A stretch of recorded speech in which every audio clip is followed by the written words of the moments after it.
On today's episode of Homeworthy, we're stepping inside 4 incredible homes designed with one thing in mind: entertaining. First, we travel to Little Rock, Arkansas, where a family home has been transformed into a bright modern oasis, perfectly tailored for gathering. Next, in Nashville, Tennessee, we tour a stunning home where layers of florals, patterns, and antiques create a warm, welcoming backdrop for both everyday life and unforgettable celebrations. Then it's off to Westhampton, New York to explore a shingled cottage filled with charm. From original wood beams to cheerful stripes and collected treasures, every detail inviting connection. And finally, in Florida, we arrive at a waterfront retreat where indoor and outdoor living blend seamlessly, offering effortless style and comfort for entertaining by the pool and in the garden. Enjoy!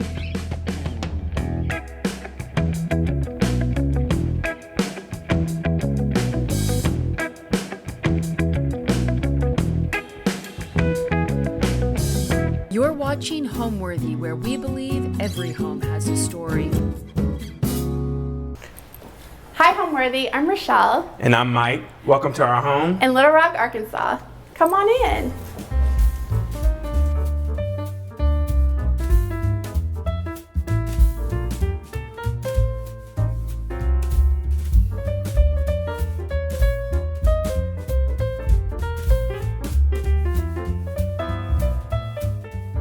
I'm Rochelle Johnson. I'm Mike Johnson, and we're in Little Rock, Arkansas. I am a full-time content creator, influencer, whatever you want to call it. I have lived here about 15 years, as long as we've been married. And I moved here for him, of course, from Los Angeles area. We met in college. So we met back in 2004. We started dating in 2008. I moved back to Little Rock. I'm from Little Rock. My whole family's here, and it just kind of made sense for me to come home. She went back to LA. I think the next year, 2009, we ended up getting married, and it just made more sense for Rochelle to move to Little Rock than it was for me to move to LA. So we were like, hey, let's just start our life in Little Rock. And so she came all the way from LA to Little Rock and has not looked back. Thank God. I am a marketing director and a worship pastor at a church in North Little Rock, Arkansas, Full Council Metro Church. And so I'm there most of the time. My part-time job is working for beautycurve.com. Although she did fire me some years ago, but she pulls me back in from when I need you. Right. But she went full-time blogging, influencing, after we had our first child, Creed. Yeah. And so that was 7 years ago. So I started my journey, I would say, like a decade ago. So we didn't have kids, it was just us. We were just like hustling. But I think as my life has evolved, like having kids, moving, I think we've moved twice since I've been doing this. I feel like my platform just evolves, and you include things that are happening in your life, and people follow along and they're interested in your kids. Then they're interested in your home, and then you're showing them like what kind of towels you buy. So it just like evolves with you. So I shared not a lot of interior design, but I do share some because, you know, people are interested and they want to know where you got your pillows and, you know, where you got all your stuff in your house. Yeah, so her brand is kind of more like lifestyle now. So it's fashion, beauty, and home stuff. So, and then she just happens to be good at all three. So it kind of works.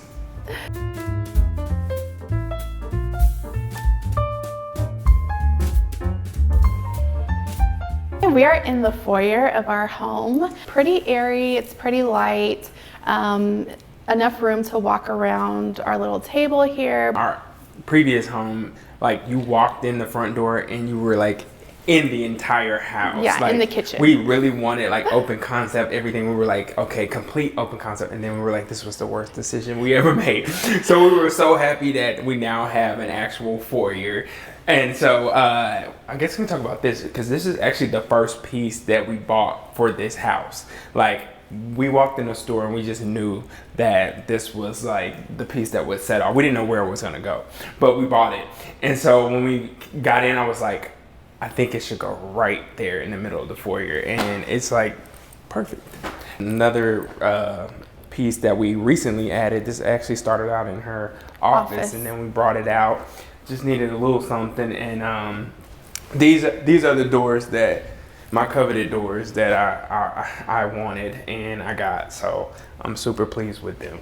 We got this little driftwood sculpture. One day we had like family portraits taken, and the photographer actually was like, we need something right here. So ever since then we've been like looking for different things we could put in this space. So we found this and we love it. We like the natural element. Of course it goes with our color scheme, and it just like fits perfectly. You don't really see it coming in the house, you see it leaving the house, but it's just fine. It's just another little visual element that we wanted to add.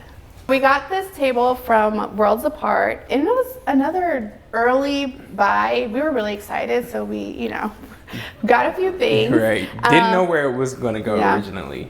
But yeah, we sat here and we're like, okay, it's actually perfect, because you didn't want anything just too big, but then it's not super small to where it looks like doll furniture. So we're like, okay, this is kind of perfect.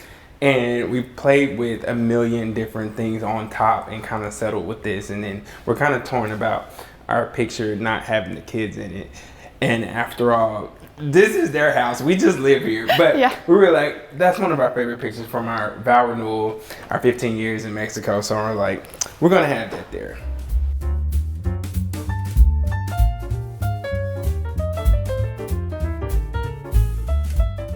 Now we're gonna head into the formal living room. I love the windows in here.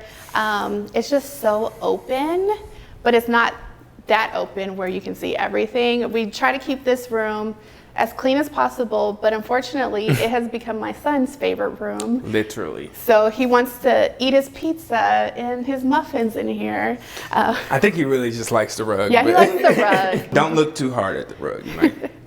He likes the rug, so he hangs out in here a lot. But, you know, it has survived, so we're happy about that. Yeah, and we really wanted a space that we could kind of try to keep clean most of the time. We were like, okay, when we were looking for a house, we have to have a house that has a formal living room and then and a den, so that the kids can trash the den. But it's like, when you come into our house, at least we look like we're not pigs. So that was kind of the idea.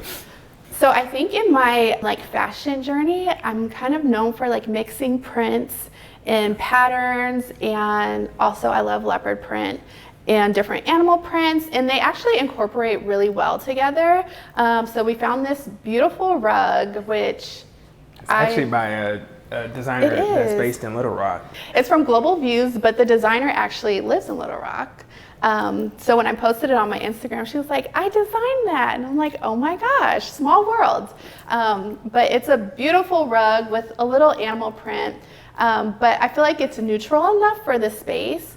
And we paired it with these tiger striped chairs, which I love also. And at first I wasn't sure if they would work well together, but once we put them in the space, we realized they complement each other and it all just like works together. We have a lot of white walls, so I feel like we can do a little bit more with patterns. And I think it's kind of important just to really put stuff in your house that you really like.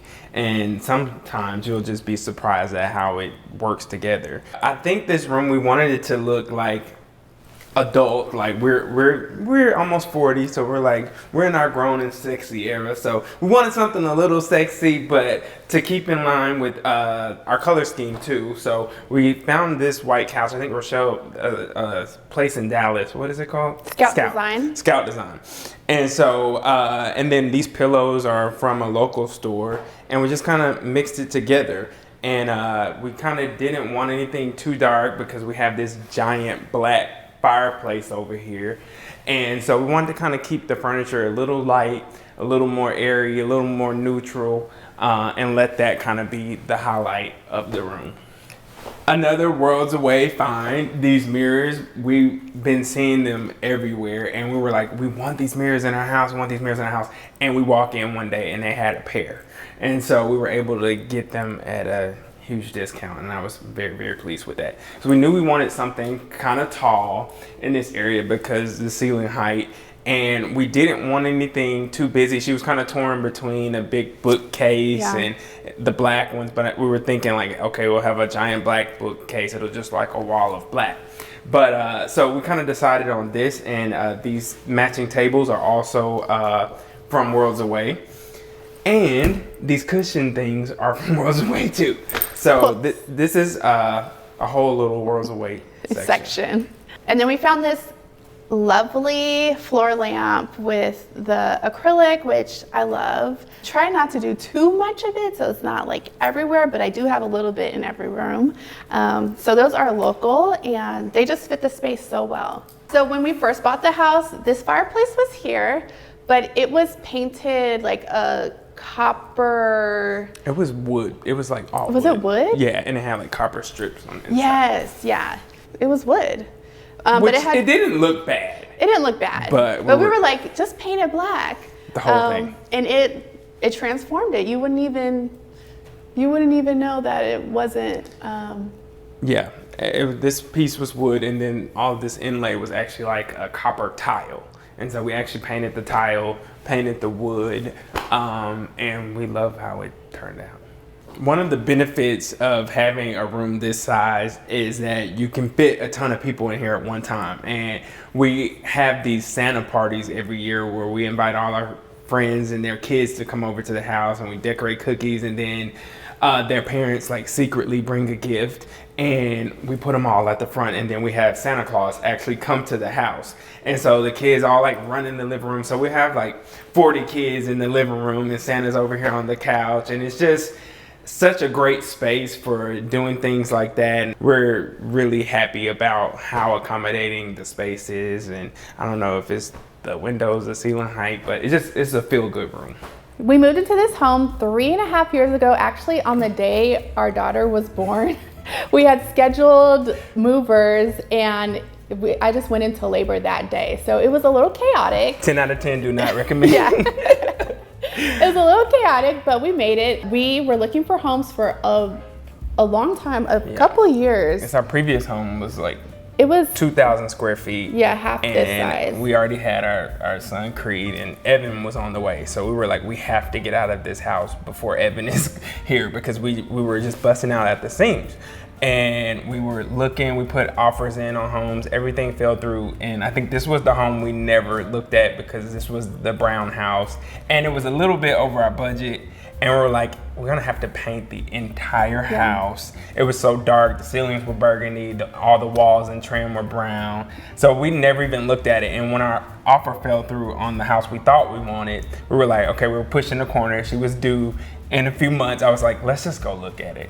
And as soon as we walked in the door, we were like, this is it. Yeah. We were like, we can do this. Yeah. The realtor said that so many people passed it up, or like would walk in and like straight out, because the paint colors, everything was just brown and burgundy, and it's not even an old house. We were like, I mean, it literally only needs paint. We don't have to do floors. We did change the countertops in the kitchen, but other than that, it just needed paint, and it looks like a completely different house.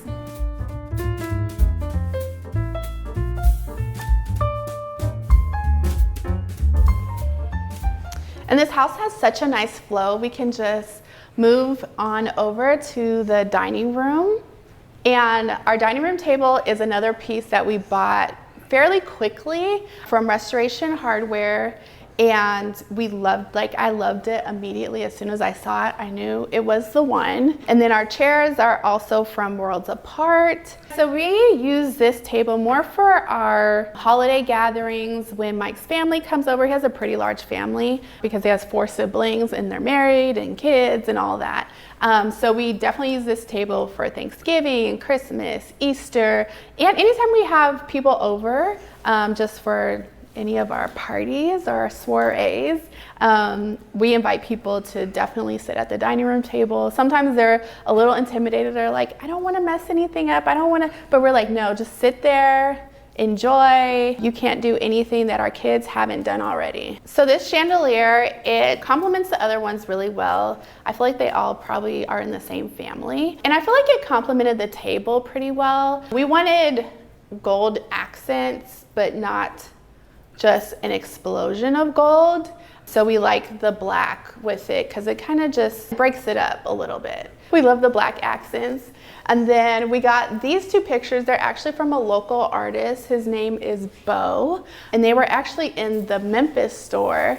And then once we got them, we saw in one of the neighborhoods, there was a mural of all these faces, and we found out it was the same person. So we're like, oh wow, like such a small world. So we love these guys. And would you guess it, this is actually another piece from Worlds Apart, Worlds Away. We found it at an amazing price. We didn't really, it was kind of one of the earlier purchases too. We hadn't bought our table yet. So it was kind of like, we were just piecing things together, and I really like how it works with that piece and some of the other pieces that we have in the house. And we wanted something a little abstract, like as far as a mirror, and we actually found this one at CB2, and it looks cool, and it's like an art piece but also serves a purpose as a mirror. So it's one of my favorite things. So we have a little magic here. We have a pedestal that actually has a light inside. And this happens to be our second pedestal. The first one we had, our 2-year-old topped it over and it broke in a million pieces because it was like, Granite. It was some kind of stone, like a granite.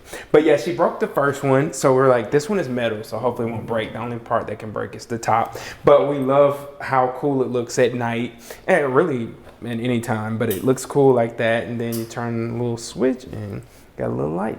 And this little piece looks expensive, but it's from Home Goods. And you know, if she knocks it over, it'll be fine. I think we let the house speak to us and tell us what it wanted to be, and it said it wanted to be black and white. So originally we wanted to do like a California cool design, but we bought a coffee table and a dining room table from Restoration Hardware, and it definitely wasn't giving California cool. It's definitely giving like elevated, like little glam, little bit. Which I think that fits our personalities more because we're not casual at all. So, right. Yeah. It's just kind of, we really bought like a piece at a time. So we were like, okay, we know we like this. This could work. And then she would sketch out something on this little design thing and like, okay, well, I think this rug will go with this and that. And so everything was just like really organic. Yeah. It was like everything is just really kind of curated from a bunch of different places. You kind of have to be resourceful because we don't have a ton of options, but like we don't have Restoration Hardware, we don't have Crate and Barrel, we don't have Pottery Barn anymore, we used to. So we kind of have to be a little resourceful, trust the internet a little bit, and kind of find what we can. And sometimes we'll travel, but it all like worked out and it all came together. There's a hidden gem in Memphis, and there's a brand that's sold in all these high-end stores like Neiman Marcus and a lot of outlets online, but it's called Worlds Away. But they produce the furniture in Memphis, and they have an outlet like right next to their warehouse, and it's called Worlds Apart. And so a lot of the furniture, a lot of the demo pieces or things that are slightly damaged will end up in Worlds Apart. And so you can get them at a huge discount. So we were going up there like every weekend trying to like furnish our entire house because we were saving thousands of dollars. Yeah, but they have we love everything that they have. Tons of stripes and black and white. A lot of acrylic and like lucite things. So like a lot of things that we would see on TV or in magazines were like, oh, they actually have that, and that's actually produced by them. So it was kind of cool to discover them, and it was kind of on a whim. One of her Instagram followers told her about it, and we were like, oh, okay. So yeah, we got a lot of pieces from them, a lot of Restoration Hardware. We're still Home Goods fans. Like we will pull up on a Home Goods in a minute. Yeah, there's one like 2 minutes away, so I go every week. So yeah, it's a hodgepodge of things. Some things actually even made it from our original house, like our townhouse 15 years ago. So we still have pieces. Our kitchen table is our original kitchen table from when we first got married, and several things. So it's not all new.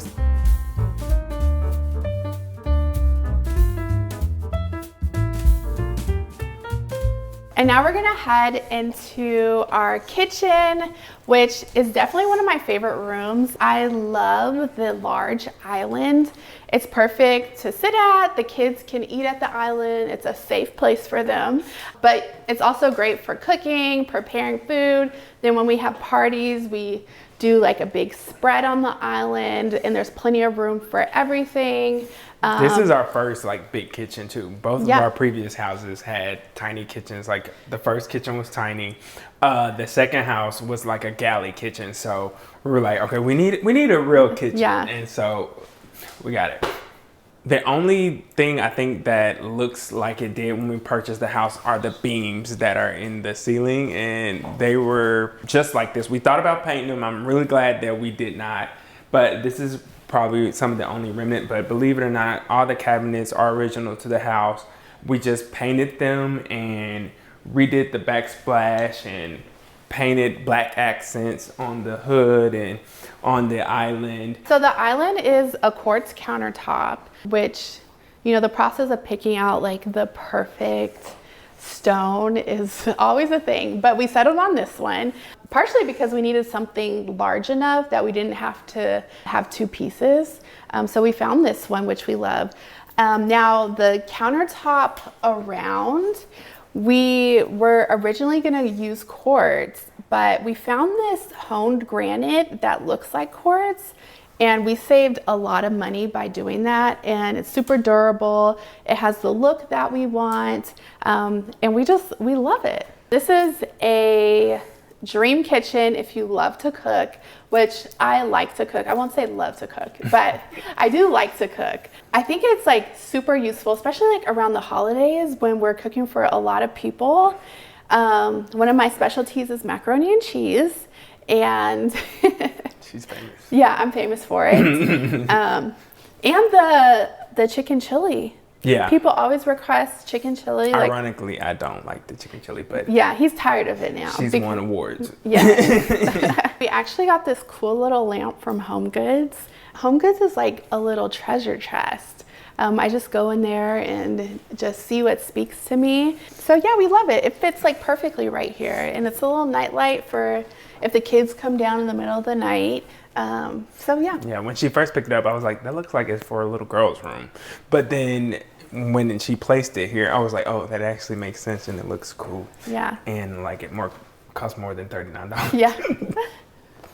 So when we first moved into this house, this hutch was actually bright red, and it had like a little Asian flair. So we just painted it black so it would seamlessly blend into the kitchen, and we just added some contrasting accessories. We got these super cute mugs from a little spot in Memphis, actually. Just walked in and we were like, those would look cool in our cabinet. These fit our house.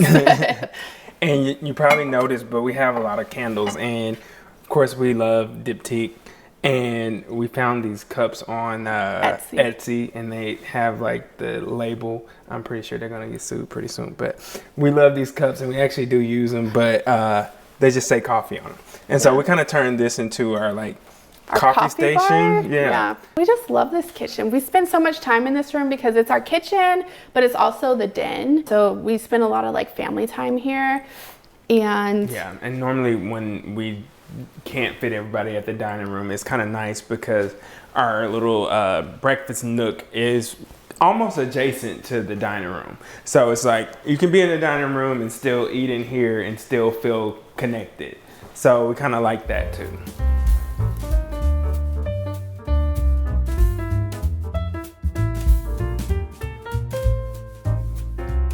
And right off of our kitchen is our den space. This is where we spend the most time.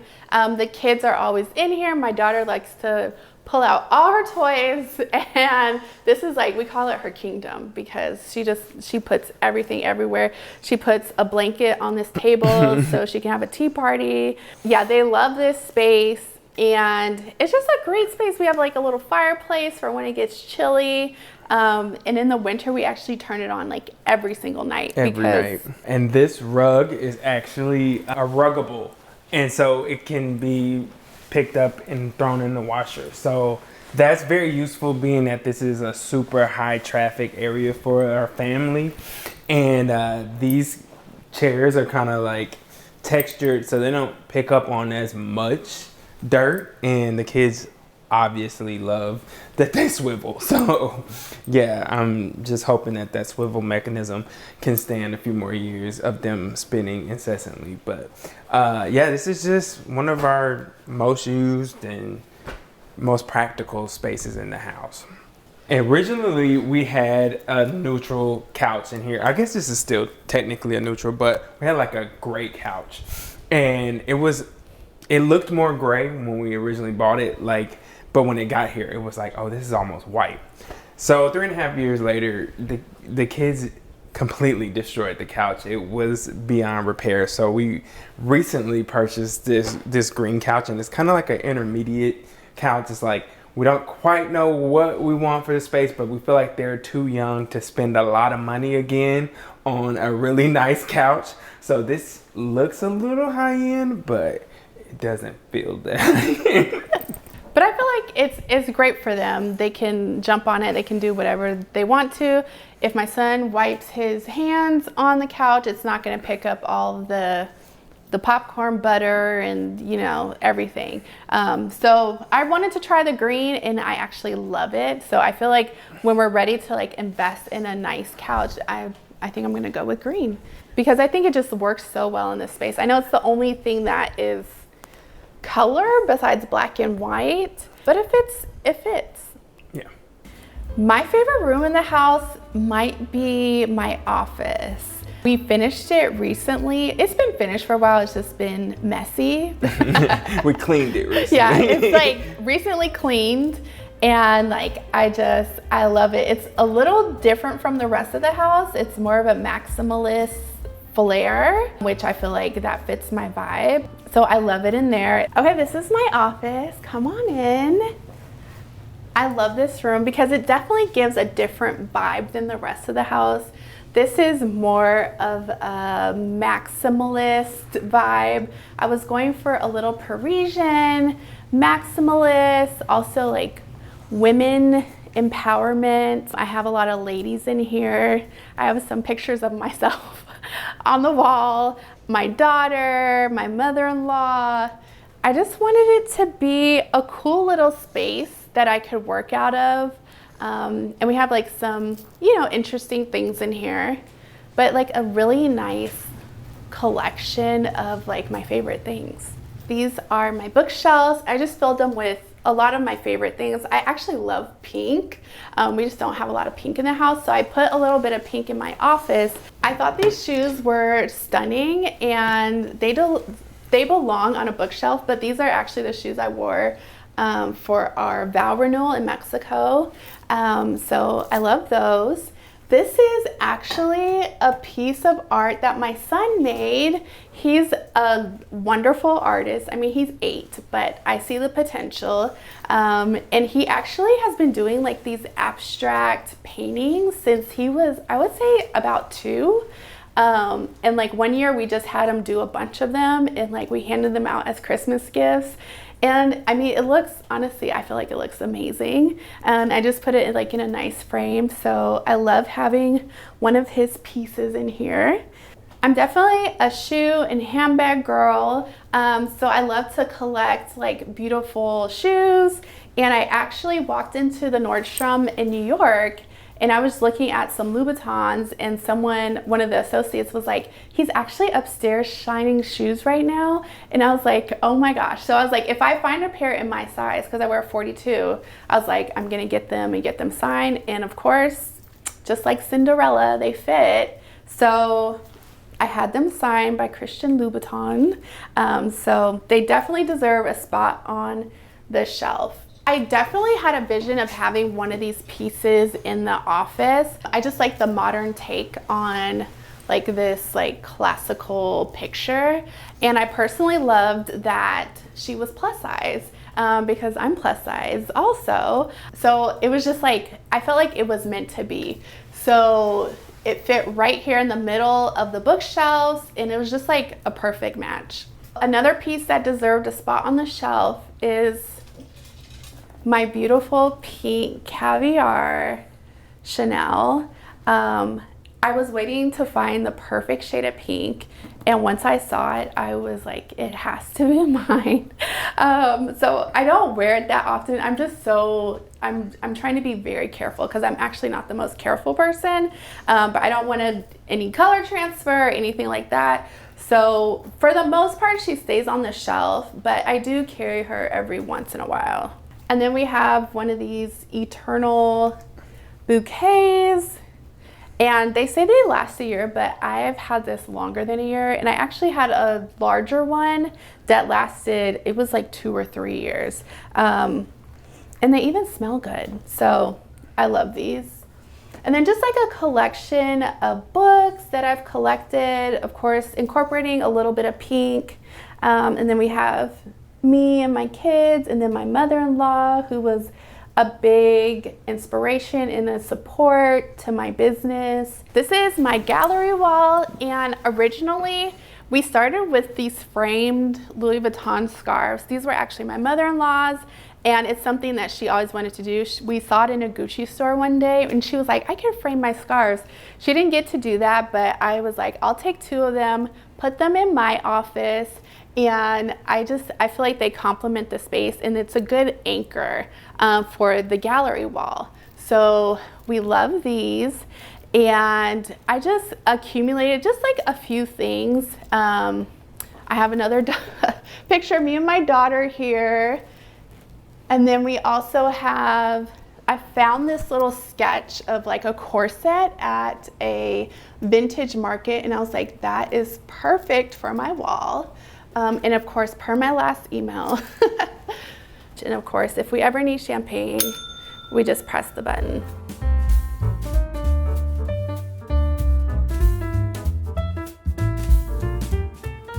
Okay, we're gonna head to the primary bedroom, but before that, I'm gonna show you one of the hutches that I found and I loved. I wanted to find a space for it. This is the one that I wanted next to the fireplace, so I thought we could flank the fireplace with 2 of these hutches, but we felt it would be too heavy, so I convinced Mike that it would fit in this little narrow walkway, and it actually does, and I feel like it looks amazing. Like just when you're looking down the hallway, you see the hutch, and we can take a look inside.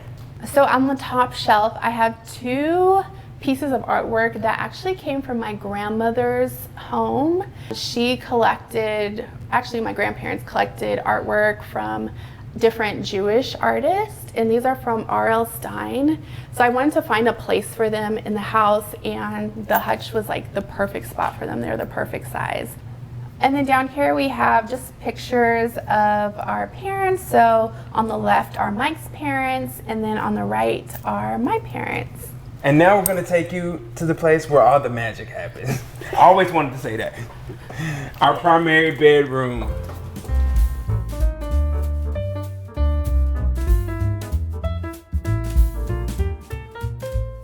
We kind of wanted this space to be like a continuation of the house, but a little more moody, a little more sexy. In our previous home, we had like lights, and there were grays and pinks, a lot of pink actually in our room, and it was pretty, but this is like the complete opposite. It's like stark and black and white, but it's still pretty warm. And so we kind of wanted a space. We knew we wanted a black wall, but we didn't want just like a flat back wall. So we had a local artist create some texture, and there's some layering and things that created this cool look on the back wall. But then we wanted to keep everything else kind of light. And as you noticed, our doors are black throughout the house, so we kind of kept that going through here. But kind of laying the space out, I think the first thing we purchased was the bed, and we knew we wanted a 4-poster type canopy style bed in here, and that the ceiling height could take it. And so we kind of, everything in this room was bought at different times, and I think it kind of feels cool because of that. So these are actually another Worlds Apart find, and so we bought them. This one actually on this side it's from the same style, but over there on the other side is actually a desk. But we kind of like the idea of using two different pieces. We didn't really want to matchy look like we bought the set from one store. So I just think it looks kind of cool. So this is Rochelle's side, and she has drawers because she needs more storage than me. This is my side of the bed, and it also doubles kind of like as a little sitting area. But have my little station here to charge my phone and whatnot, and a little space for little knickknacks and whatnot. But yeah, I kind of like having a multi-purpose nightstand desk situation, and actually makes a lot of sense. So because the space was so large, we felt like it needed a little bit more seating, or we just needed to take up the space. So we found this beautiful sofa. It's actually like a full size sofa, and it fit really like perfectly in front of the bed. And we bought this coffee table just so we could have like another little sitting area. It's more to take up the space, and also so you don't have to necessarily sit on the bed. We could sit here and watch TV. Sometimes the kids come in here, they'll want to sit on the couch. So it just gives a little like more options for seating. This chair kind of came about, we just kind of felt like when you walked in, it just needed a little something. And so it's kind of like, I was like, kind of felt like it was in the way, but then once we placed it, it was like, no, it actually works perfectly. And we don't really use this door. We try to keep this door locked all the time. Our son is on the autism spectrum, so he likes to roam the neighborhood. So most of our doors are like locked down like Fort Knox, but in this one especially. So we celebrated 15 years of marriage this year, and we decided to renew our vows in Mexico. I always dreamed of a beach wedding because I am a Southern California native, but at the time it just wasn't working out. It wasn't feasible. I couldn't find the right venue, so I went with like a church wedding in Arkansas. But I always said I wanted to do it again and do it on the beach, so we were able to do that. And 50 of our closest friends and family members came, and we had literally the best time ever. It was amazing. The photos turned out beautifully, so we wanted to put them on the wall here. So for the mirror in the room, we of course went with the classic Primrose mirror. It's from Anthropologie. I know it's definitely like one of their best sellers, and it has been coined the influencer mirror because so many influencers have it, but it's so beautiful. Like it goes beautifully in anyone's home. We're gonna head to the closet, but the closet is one of the reasons we bought this house. It was the only house that had just a larger closet that I feel would work well with my stuff and all the stuff that I have. And you know, our home is really like, it's a home, but it's also during the week a studio. So we have a lot of white walls, but that is very strategic because I use the house for my content. So I do photos in here, I do videos. We want to be able to use like every space in the house. So the white walls really work for that. And we just want to make sure everything, it kind of looks good on camera, you can say. The closet doesn't always stay clean, but when it does, I'm able to shoot content in there also, and just like display some of my favorite things.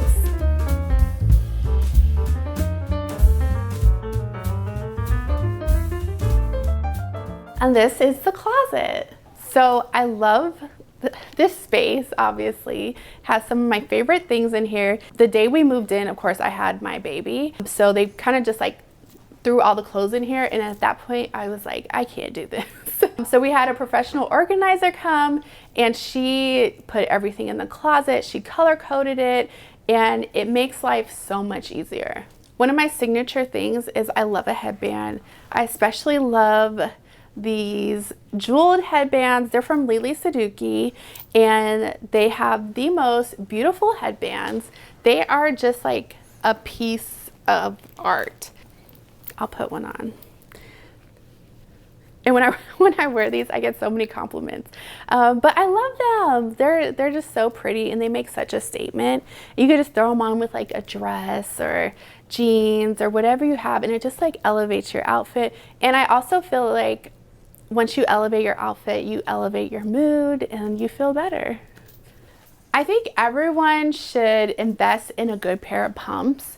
It's actually one of the last things that I bought was just like a pair of black pumps. I had gone through a few, but I finally got like a nice pair, and they're like a nice heel height, something that's comfortable for you. These aren't like super high, but they're also not super low, and you can pair them with so many different things.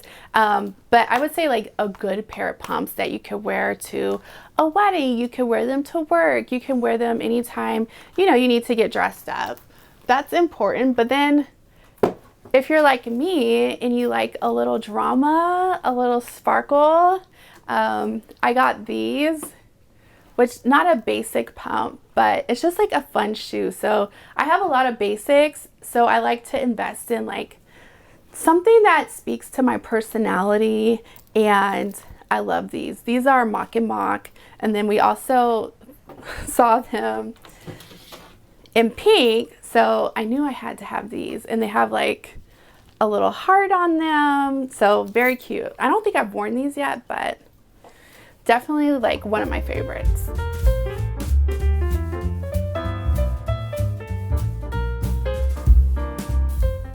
So this is my daughter's room. This is Evan's room. And of course I love pink. So I feel like this was the perfect place to infuse all the pink things.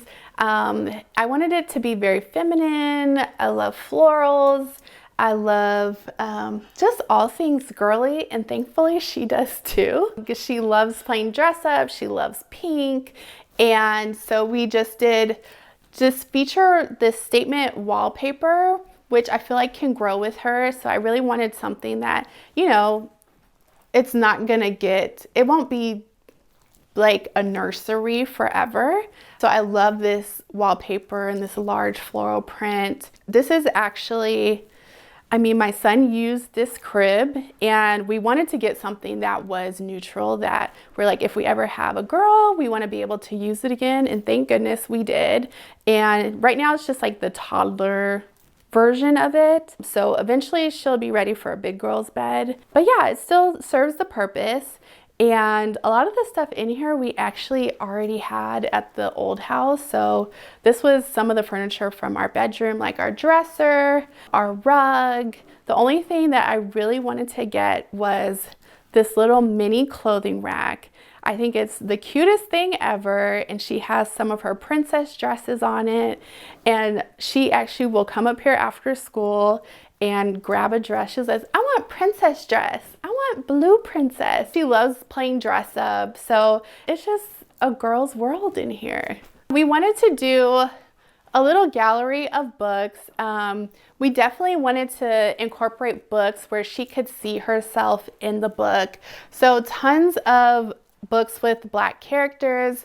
We have Kamala's book, God Loves You the Way You Are, just books that will affirm her, make sure that she's like grows up to be confident, grows up to be a leader, you know, all the things that, you know, you want your girl to be. So we just displayed some of them here. This one is from my aunt, and it's one of the books that my grandmother would read to me, Blueberry Girl. So we have that in here. And then of course we have one so she can learn about different designers, because obviously.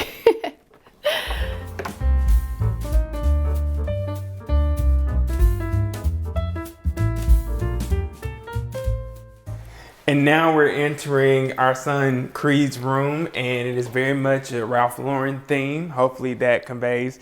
We have a bunch of artwork. Some of it is original to Creed, his little emergency vehicles. He's kind of on a kick with that lately. And so we've kind of framed some of his things and just kind of placed some of his artwork throughout the room, along with some other things. Even one of the fun things on this wall is that's one of my old Ralph Lauren shirts. I recently lost 150 pounds, and I was like, I can't wear this shirt anymore, but let's make an art piece with it and put it in Creed's Ralph Lauren theme room. And so we kind of got a bunch of layering going on here, a bunch of pattern and print, and everything's kind of classic. This bed is a loft bed from Pottery Barn, and it's actually one of the first pieces of furniture that we bought for the house. We knew that he would have so much fun because it's almost like a plaything and also a bed at the same time. In keeping with the Ralph Lauren theme, we have a little gallery of some horses. I think we found this at a boutique store in Memphis, and a bunch of tchotchkes from different places. I know for some it doesn't really feel that adolescent, like a kid lives in this room, and that was kind of intentional too. We don't have any toys or a TV or anything that will overstimulate him in this room. It's kind of hard to get him to sleep. And so we want this room to be a place where he rests and he understands, hey, this is a place for me to calm down, to go to sleep. So we don't have a lot of vibrant colors, a lot of toys or anything like that. He does have some toys in this chest here, but he knows those are not to be pulled out at night because Creed will stay up 24 hours if we let him. But we kind of wanted this room to feel a little grown up, a little adult, and just to be a place for him to unwind and rest. And so it works really well in that regard.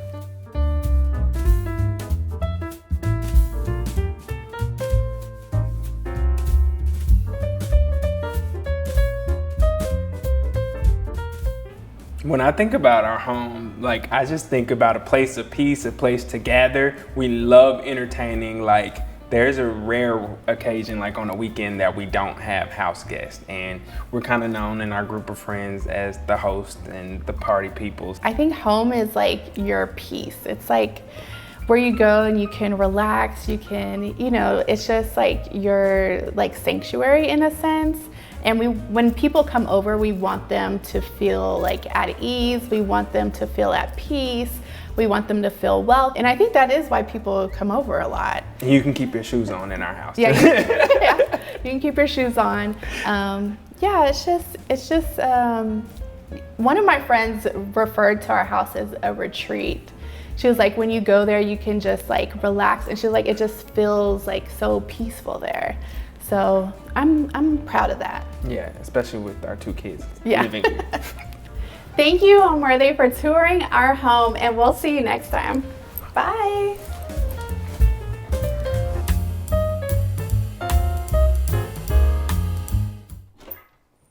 Hi, Homeworthy. I'm Jacqueline. Welcome to my Nashville home. Let me show you around.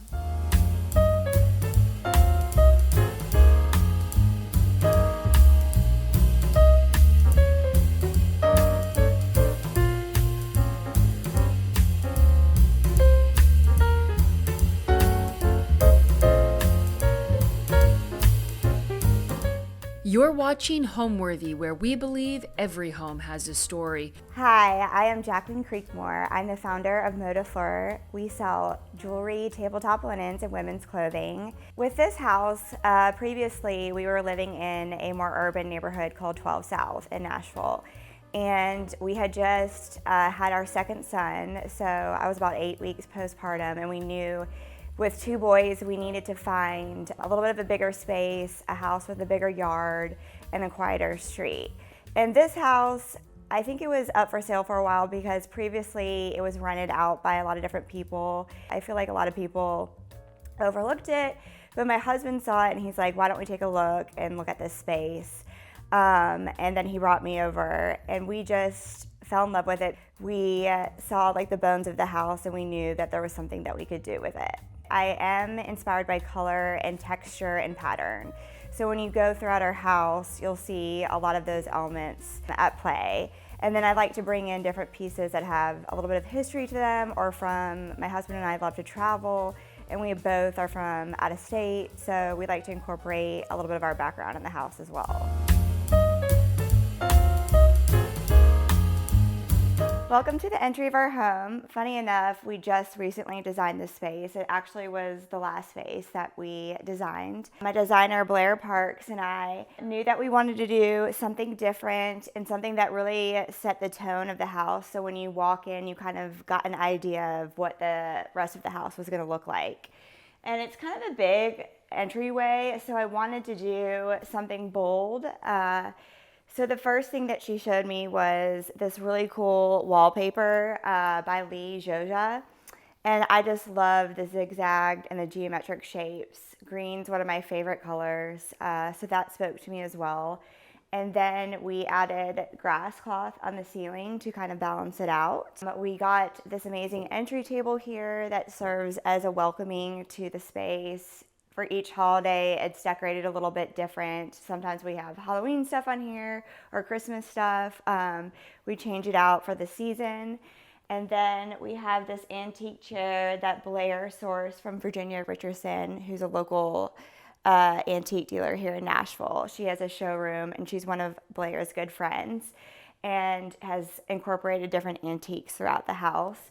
But Blair and I just love the yellow and how it ties into the dining room and a little bit into the study, which we'll see in a little bit. And then we replaced all the light fixtures in the house. That's one thing that we change over really quickly. And for the entryway, we wanted something just simple and chic. I love brass, so we did a lantern from Visual Comfort. And then the last thing that I wanted to point out is this antique painting by Roger Richardson. Again, it's from Virginia Richardson showroom, and we just love the colors that are in it. It incorporates a lot of the colors that you'll see throughout our house, green, blue, with pops of red.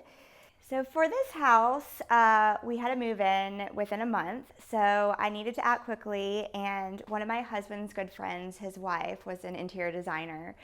So I reached out to Blair Parks, who's the owner of Parks and Lamb here in Nashville, and basically was like, we have 1 month to try to do as much as we can to this house before we move in. And really, after we started working, it snowballed into us working together for 6 years. So it's really been a great partnership, and Blair has really helped me transform this house into a house that our family loves and really feels a lot like us.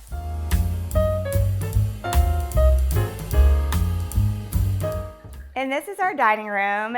My husband and I love to entertain. It's my love language. We love to have parties. You'll see on my Instagram that I host many a dinner party here, and I love to really lean into it and kind of transform the space. I work with a local Nashville florist. Her name's Margot, and her business is Mary Mabel Flowers, and her and I have teamed up together for every dinner party, and she did the florals here. So I have the table set just like I would if I were having a party. I have one of our Modafleur table linens right here. This is our fall floral table linen. And just like with the house, when I'm doing tablescaping, I really love to play with color, texture. I like to do stuff that's unexpected. So even if it's Christmas, I like to surprise you and use different colors or textures that you wouldn't necessarily see for that particular holiday. And I love to add in a lot of layers. So for this particular tablescape, we've added in fruit. We have the different types of flowers, and they're all different textures and sizes. I like to add in candles. I found these striped lanterns on Etsy that I just think are so cool and a different texture for the table. And I also love to collect tableware and different ceramics. So I got these plates on a trip to Puglia, Italy. These are Nicola Fasano plates. And my husband and I had the pleasure of going to where they make these beautiful ceramics, and I just absolutely loved it. Like, had the hardest time leaving this place without a million different plates. I'm pretty sure he's tired of me collecting all these plates, but it's, you know, something that I just love to do, and I love to have different patterns. I love collecting glassware, so you can see I have Estelle glassware. She's based out of Charleston, and she's one of my favorites. I got these fun cups from another small business, Arc Elements. And when I am hosting parties, I try to outsource as much as possible. So I outsource the flowers, and I usually get the party either catered or hire a chef. I want to really be present for my parties and not be stressed out and worrying about food. So I try to take all of that off the table And so I'm able to just kind of focus on the decor and create a beautiful setting that people feel happy and kind of transform the space. We'll bring in some entertainment. We've had a girl doing glitter bar here. We've done different games. We've hired a tarot card reader for Halloween. I do a Halloween party every year. So we really have a lot of fun with it. And this particular table has a leaf that we can add in if we have more people, and we'll bring in these host chairs at the end. And Blair and I really wanted to add some different texture with these chairs. We did the green velvet and put fun pattern texture fabric right below. And we'll bring these chairs and put them at the head of the table when we have more people here. And then I just love the side chairs that Blair picked out. I love the rattan background. You'll see that incorporated throughout the house, that we're always trying to find different kinds of textures in the furniture and layer in the patterns and the colors as well. This chest we've had for a while, and it's filled with a bunch of different plates from all my collections. And we also have visual comfort lights in here. The sconces are visual comfort. Our chandelier is by Visual Comfort, and it's the Jacqueline.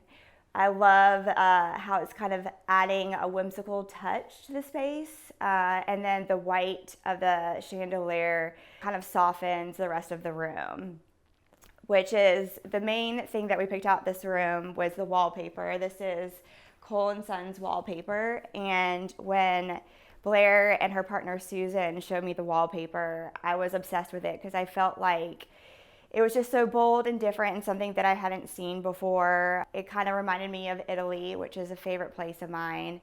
And I love green. I have a hard time not doing green everywhere in our house. It's one of my favorite colors. And I knew for this space that I wanted to do green. So we matched the trim to the wallpaper with Farrow and Ball called green. It's a paint color that a lot of people ask me about on Instagram.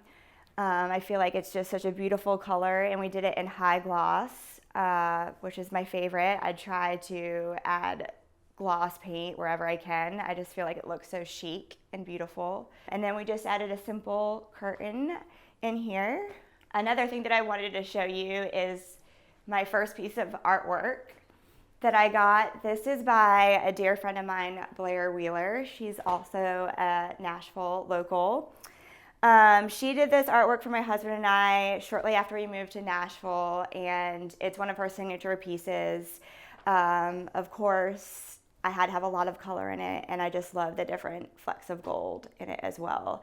And I feel like it just looks so beautiful in this space, and when we're eating at the table, we can enjoy her pretty artwork and admire it.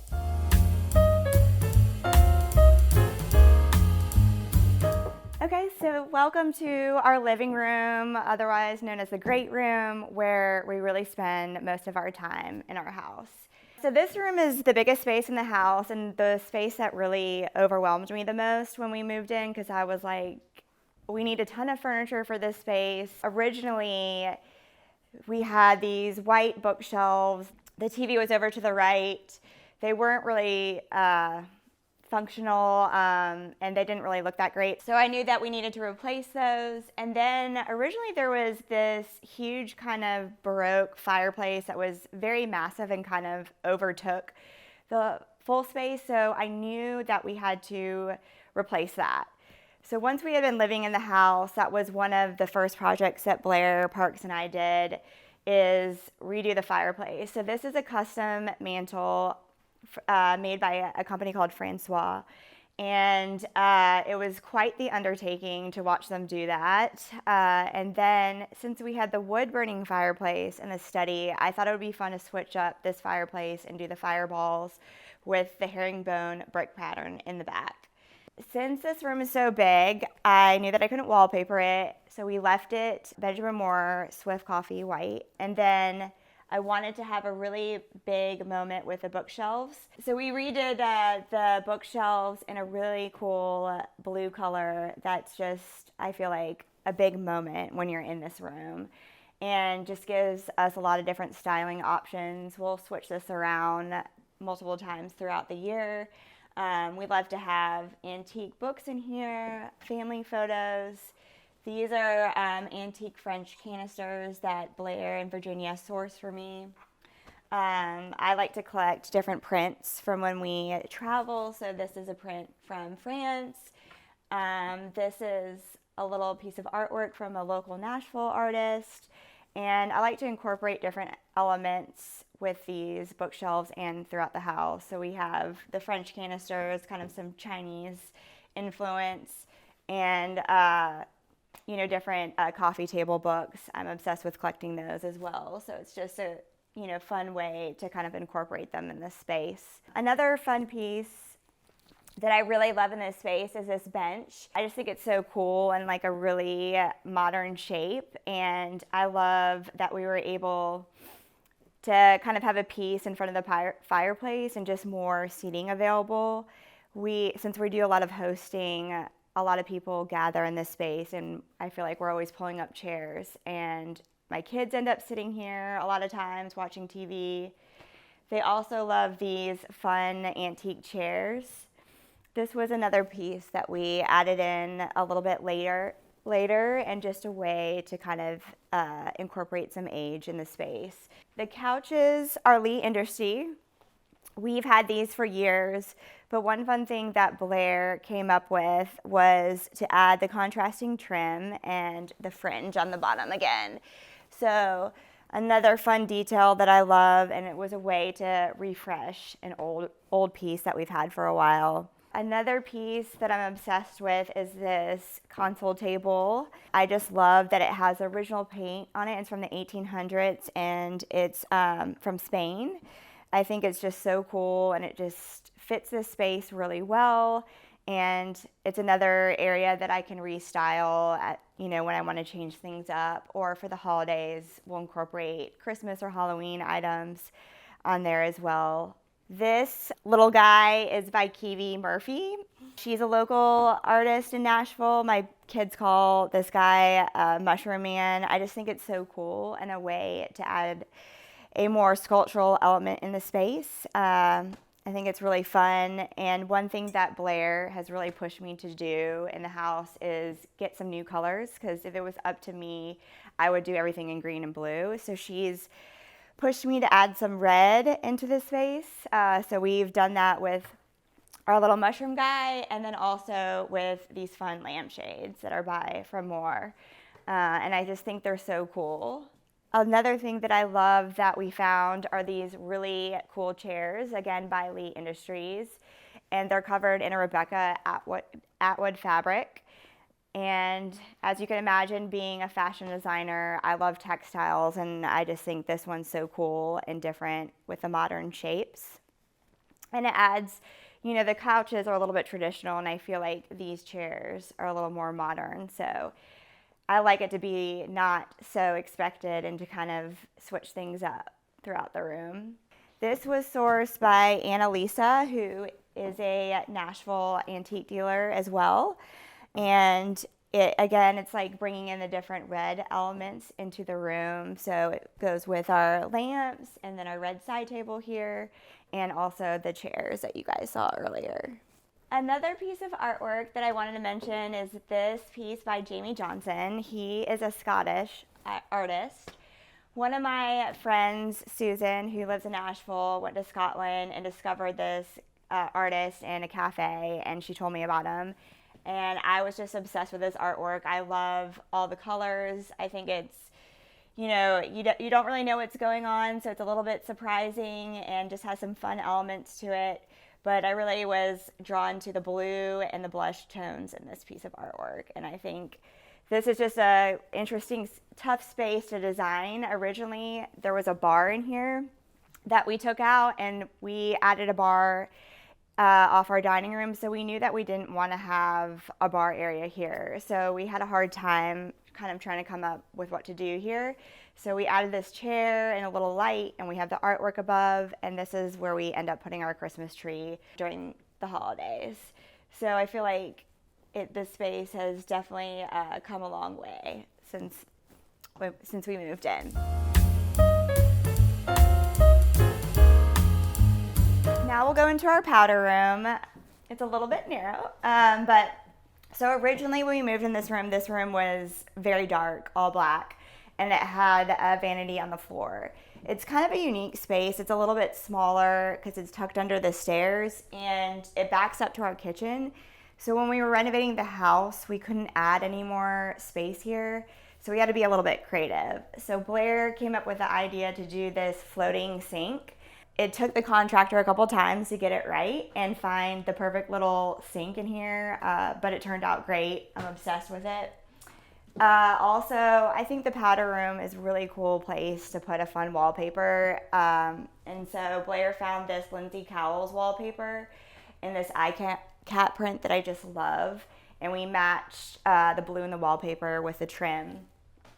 And then we put visual comfort sconces in here as well. And then this is just a print of Magnolia Plantation Gardens, which is where my husband and I got married in Charleston, South Carolina. And I just think it's a cute little powder room that has really transformed since when we originally moved in. And now we can go into the kitchen.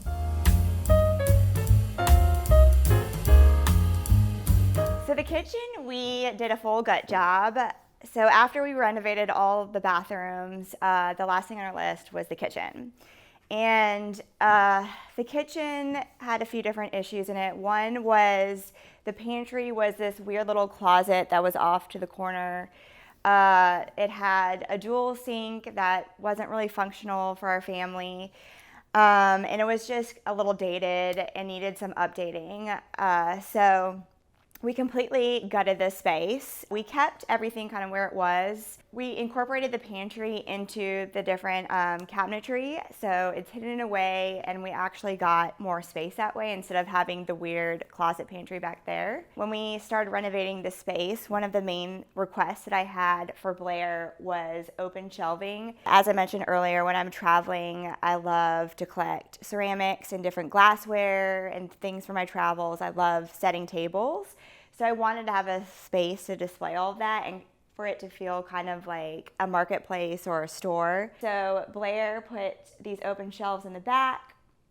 And another cool thing that she came up with, because we have two large spaces that are kind of back to back with very big ceilings, was having jointed wood put up in the ceiling in different widths. And I thought that was just a really cool way to add a contrast between these ceilings and kind of put more texture and create more difference in the space.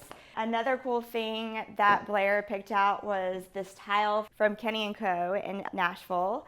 And I just fell in love with it when she showed me because I love, like I mentioned, I love ceramics, and it looks like it's from Italy or Spain, and I just think it's so cool. And basically we based a lot of the kitchen design around this tile, and it's still one of my favorite things in this space.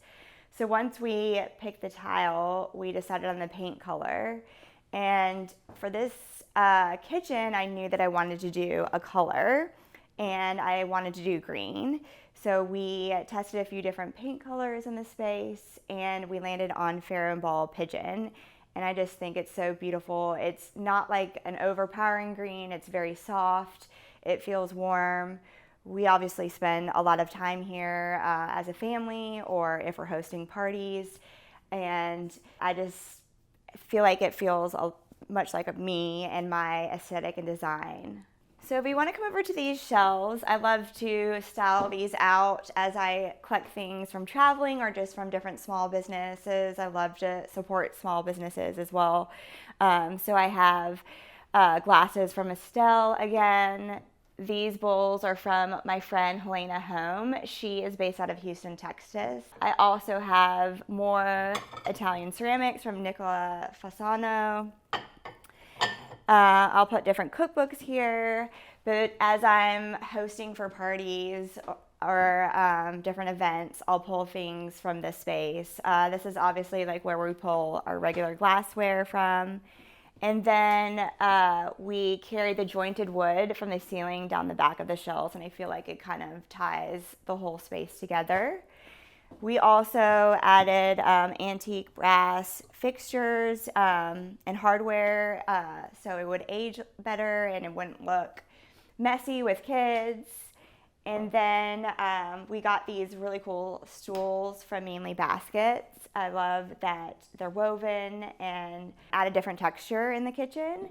We did these uppers with pyramid domes, and this was quite a project. We had a local carpenter, Mike Cena, do all the cabinetry in the kitchen. And at first, when Blair presented him this pyramid design, he was like, I don't know if I can do that. And it took a couple tries, and I think it's just, he nailed it. I like having these different cabinets here and then having all of these look the same and very nice and chic. I had a hard time deciding what lanterns to put over the island because I knew that I wanted to do a color in the kitchen. And so we went through actually a couple different lanterns in this space and landed on these ones from Oomph. I think they add a nice whimsical touch and they don't overpower the space. They let, the green kind of shine through. These are some fun glasses from a favorite store in Charleston. Charleston, as I mentioned, is a special place to us. It's where my husband and I got married. And they're from a store called Elizabeth Stewart. My sister got them for me. I feel like everybody knows that I just love collecting glasswares and tableware. So they're picking up different pieces from their travels and bringing it to me. And I love being able to use it when I'm hosting. Okay, so now we'll come into the bar area. This is another area that we completely gutted when we were doing the kitchen. Originally, they had a dishwasher and a sink in here, and we took those out and put a wine fridge and an ice machine. We felt like those were things that we needed a little more. We redid all the cabinetry in here. One fun note about this space is, as I mentioned, I love blue and green, and I could do the whole house in those colors.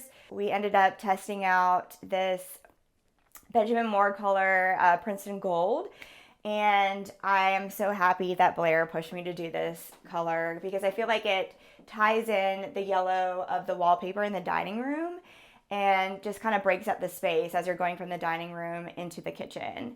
And it's just a nice transition. We did some really fun knobs in here by Modern Matter, and they have these cool gemstones in them. And then another fun element are these scalloped shelves. I feel like they add a nice little touch, which we love.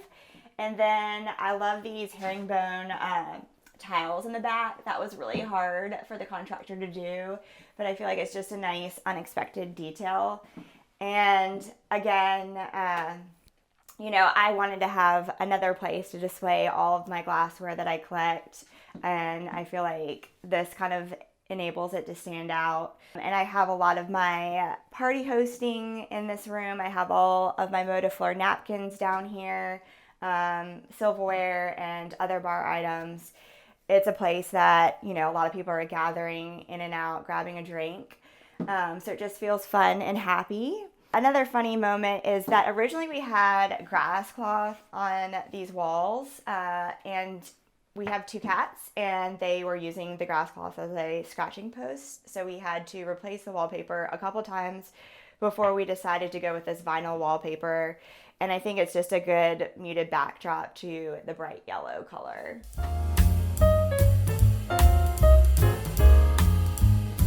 So we go into the breakfast nook. This is obviously where we spend a lot of time. This is the main area that my kids eat at.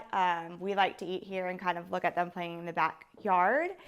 And when Blair and I were designing this space with 2 young boys, we knew that we needed to have chairs that we could keep clean and that were wipeable. And Blair found these from Gabby.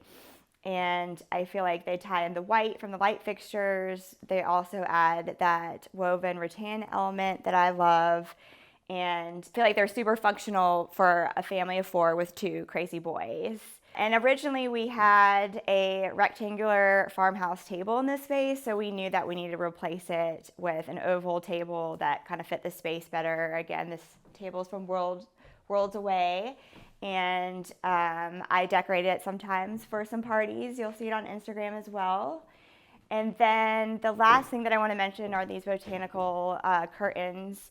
I love how the green and the curtains tie in the green of the kitchen. Okay, so let's go into our mudroom, which is another big entry point of the house.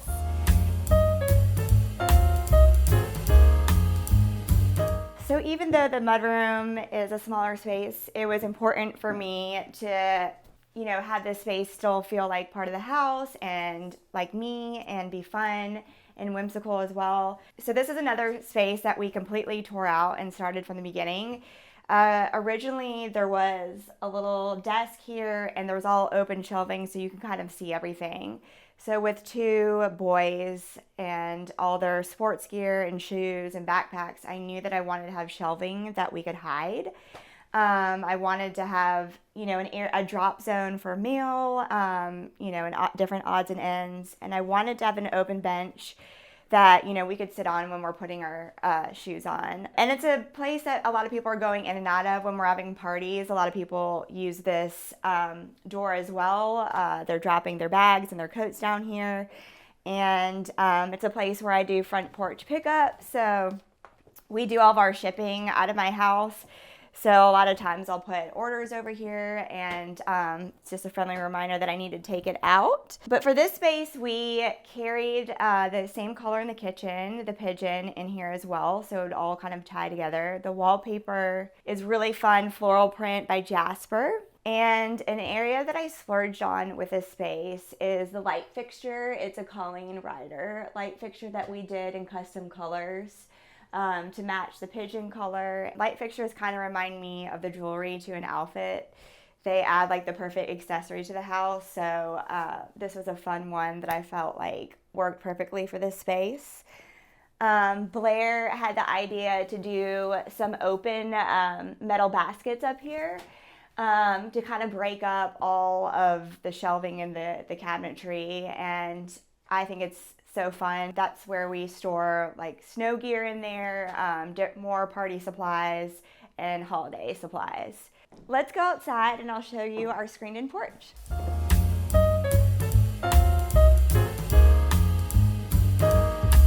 Welcome to my screened-in porch. Okay, so this area we also spend a lot of time in. Our kids are playing outside. So originally it had cement floors that kind of had some wear and tear on them and some stains. So when I was looking to updating this space, I was trying to find different ways to kind of freshen it up. And we were looking at maybe replacing the whole floor with tiles or new cement flooring. And it was going to be super expensive. So I thought, what's a different way that we could refresh the space? I was looking on Pinterest and I saw a photo of painted floors. So I said to Blair, how about we try to paint the floors? And we hired a local artist, Robin Campbell, to come out here and do it. It took a few iterations to get the color right. I feel like it just kind of brightens up the whole area. We painted all the trim in the ceiling to match the house. We replaced the fan out here. And then we got some new porch furniture that is durable for kids. And another fun thing is my mother-in-law loves to garden. I don't have a green thumb at all. So she did all the plants that you see out here. All right, guys, well now I'll show you my kids' playroom.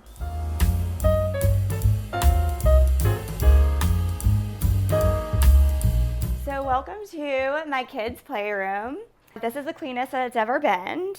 So for this space, it was interesting. Originally, they had some funky built-ins in it that we ended up getting rid of. We replaced the carpet with a carpet from Myers Carpet here in Nashville. We wanted to have a big L couch for the kids to hang out on. We updated all the light fixtures, so we added these fun basket lanterns. We added this ottoman from Oomph and got it recovered in this cheetah print fabric, which I think is so fun. With a playroom, we really just wanted to have fun with this space because we knew it would be for kids. And Blair and I, since it's such a big space and it's over the garage, we wanted to break up all of the gray walls that you see in here, and we did a blue sister Parish wallpaper back there that I think is really cool. Another thing that Blair and her team helped me with are all these cabinets that you see in the back wall. So since there isn't a closet up here in the playroom, I needed a place to hide all of their toys and art supplies. And Blair and her team really came up with a cool way to frame this back wall. We wanted to have some open shelves that we could style and have stuff that they could easily grab, and then a lot of their art supplies and other toys and games are hidden in these cabinetries. Another thing that we wanted to add was having a desk that overlooked the window of the backyard. This is where they do a lot of their art projects and homework. One of my favorite parts of the playroom is this little nook. We put a bench over here with some drawers where we keep their books. They'll read over here, bring their stuffed animals. We have these fun lanterns from Rochambeau. I think it's just such a cute, cozy space. The last thing that I want to show you up in the playroom is the playroom bathroom. We also did a full gut job in this bathroom. We replaced the light fixtures, added a pedestal sink, and then we added this fun wallpaper, which is Lulu Wallace. It's always a talking point whenever kids come over here. They just love looking at it and always have a comment about it. So I've always had a love for fashion since I was a little girl. And it was a career that I was a little bit nervous to go into. So after I graduated from college, I went into advertising instead of fashion. And I worked in advertising for quite a while. And then we moved to Nashville and we had our first son. And I was unhappy in my job. And my husband was like, why don't you take a break and think about what you really want to do? And after about a year, I decided to start my own business and really needed a creative outlet. So at first, I started with jewelry. It was a simple way to sell something out of my home. It was easy to ship out. It was low cost.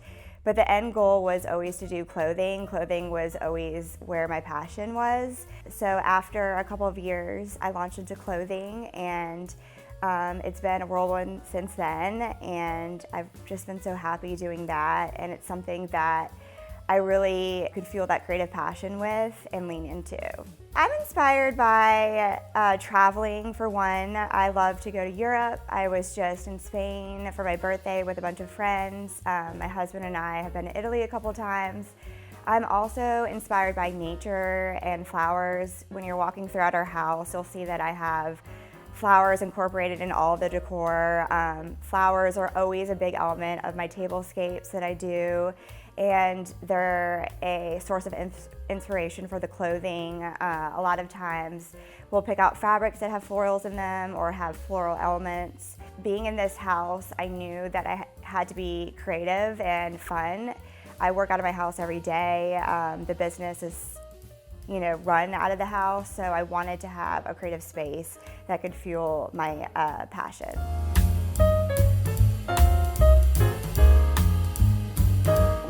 And this is my study, also known as Motofleur headquarters, in my office. So this space, I feel like this space we didn't do a ton of work to. We really kind of liked it how it was. We painted the room in Faribault light blue. And so the other main thing that we did in this space is the fireplace. There was kind of some weird bows that were on the fireplace that we removed. So we redid the mantle so it was a little more chic and modernized. We painted the back dark.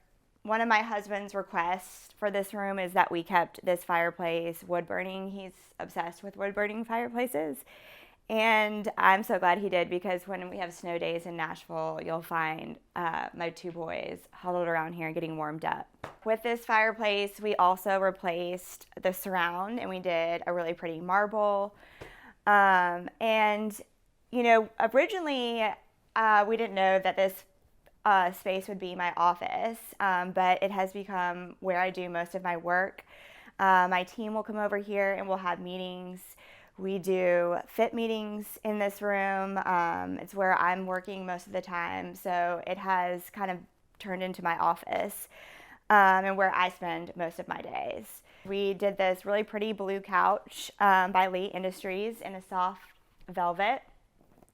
One thing that Blair and I try to do is incorporate interesting details within the furniture and throughout the house. And that's something that I try to do with my brand and my clothing line as well. So I just love this really cool fringe that we put on these pillows. And then we matched it over here to the drapes. So you'll see we have that same fringe down there. And Blair helped pick out these really pretty drapes that have different floral elements in it, something that I love and that I'm inspired by. And then another really cool thing that Blair found, one of her friends owns a company in New Orleans called Beviz, and they have these antique tapestries. And this Suzani one she found, and I just was obsessed with all the colors. I just love the red, the gold, and the blue, and just the different textures in it. And I think that it really kind of ties together the room and also the rest of the house. You know, we have the gold light fixture in here. This room is very heavily, has the blue color in it as well, and then green.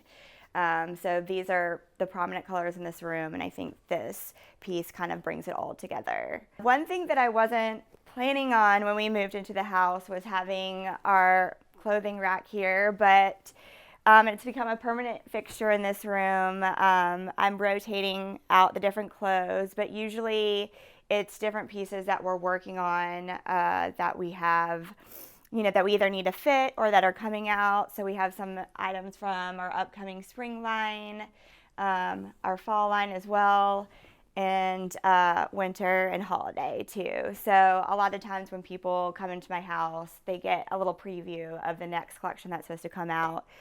If we're doing a shopping event here, I'll have this rack decked out with anything that's shoppable, and we have a mirror here for people to try stuff on. Another couple fun things that I wanted to mention about this space are this bamboo stool, and then this bamboo game table, which is another antique piece from Virginia Richardson. And I just think it's so cool. I've set it up as a bar, so when we're having a different, you know, a Modafleur shopping event, people can come in and grab a drink. And then this piece of art was sourced by a friend and a stylist in Nashville, Colton Horton, and she got it at an antique market in France, and I just think it's so cool and different. And then obviously we have our dress form here with different samples. This is a dress from our fall line. It's one of our top selling dresses. It's the Ashton, and we keep bringing it back every season in a different style. So it's one of the main ones that I like to highlight. This is my desk. This is where I mainly work at every day. We have my mood board, you know, with different fabrics that we're considering. We're always going through fabrics and trying to make selections. And, you know, I just love kind of being in this space with an open window. You know, it just feels comforting, and I'm able to get a lot of inspiration here, and I have everything accessible. And while it feels like an office, like, it was really important to me that it still looked nice because it's one of the main rooms when you walk into our house. So I feel like Blair and I really executed that well. So home to me means comfort. I want to feel happy in my house. I have 2 sons, and we're in the house a lot. We're playing in the yard. We have neighbors over here all the time. My husband and I are not from Nashville, so we don't have family in town. So we want our home to be comforting and welcoming. We want people to want to stay here for a long time and just enjoy their time here in this space. Homeworthy, was so great having you. I have a big clothing fit meeting to get to, so thanks for stopping by.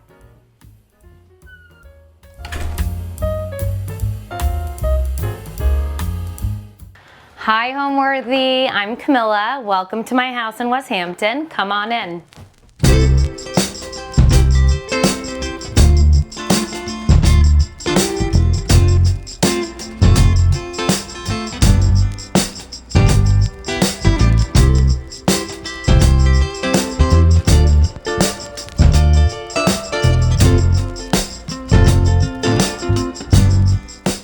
This summer, spend the hottest months of the year in style with Homeworthy as we visit the most extraordinary homes around the world. From the sun-soaked shores of the Hamptons to the classic beachfronts of Nantucket to the vibrant courtyards of Morocco, be sure to subscribe to Homeworthy's summer series to make every day feel like a vacation. You're watching Homeworthy, where we believe every home has a story. Hi, I'm Camila Cecilia Vigneault. I'm the co-founder of Casa Bonbon, and we're here at my house in Westhampton Beach. So I ended up in this house because my husband grew up coming out to Westhampton, and over COVID, we would stay at his father's house down the street, and we'd go for walks every single day because what else would you do during COVID? And we'd always see this little house sitting on top of a hill, and we would go on these long walks and talk about all the things we would do to the house. And so we ended up buying the house. It's a 1940 cedar shingle farmhouse that used to be part of a working farm. So this house was the horse carriage house. And what really drew us to the house, you can see we have the original beams in the living room, and two of the beams have the cast iron hitching rings still attached to them that I believe were used to tether the horses. So there's a lot of original charm in this house, and so we really wanted to buy a house where we could really maintain that original charm but make it our own and really infuse a lot of Casa Bonbon into it. So we were originally drawn to the house because of the light in the house, and we saw a lot of potential to create a home that really reflected us as a family and the things that we like to do, which is primarily host. But also I really wanted to make it a place where it felt like the brand that I've been working on building with my co-founder, Callan Fessel. So in terms of the layout of the house, I do want to caveat that we did do a lot of renovations to this house. So we added elements to make the flow operate in the way that we want to host. So you walk into the home, there's a little foyer, or you could even call it a mudroom. It has a bold red barn door and red and white striped wallpaper. There's like hooks in there to hang my Casa Bonbon totes that I essentially grab every day when I'm running out the door. So that's the foyer. Then you walk into the formal living room where there's a little seating area. There's like the original beams on the ceiling. And then we created a little seating area next to the fireplace so that in the winter, which we come out here a lot in the winter because we live in New York City, we can, cozy up by the fireplace, read a book, or have, a glass of wine. So you walk in, it's the foyer, the formal living room, and then you make a right, and it's our dining room, which we actually don't use that often because this is very much an outdoor entertaining home. But we have a little dining room that is currently staged as our dining room, but to be honest, during the summer, it is our kids' playroom, so it's a complete disaster most of the time. But that's the dining room, and then it walks out into the outdoor area. So the outdoor patio where we entertain most of the time, and then the pool area. When you turn a corner, you walk into the kitchen family room. We live in this room. This room did not exist when we bought the house. It was like a little galley kitchen, so we expanded the footprint and we created a kitchen and a family room that embodies Casa Bonbon, which you'll see by our pendant lights, but also how we like to live, which is cooking and eating and hanging out. So that is what we tried to accomplish there. So the house is a 4-bedroom, 3-bathroom home. The bedrooms are fairly small, and a lot of them have like vaulted ceilings, which is a tribute to the original character of the house. And so we've wallpapered kind of like the entire rooms and the ceilings as well to create a cozy feeling. But yeah, it's a 4-bedroom, 3-bathroom farmhouse cottage.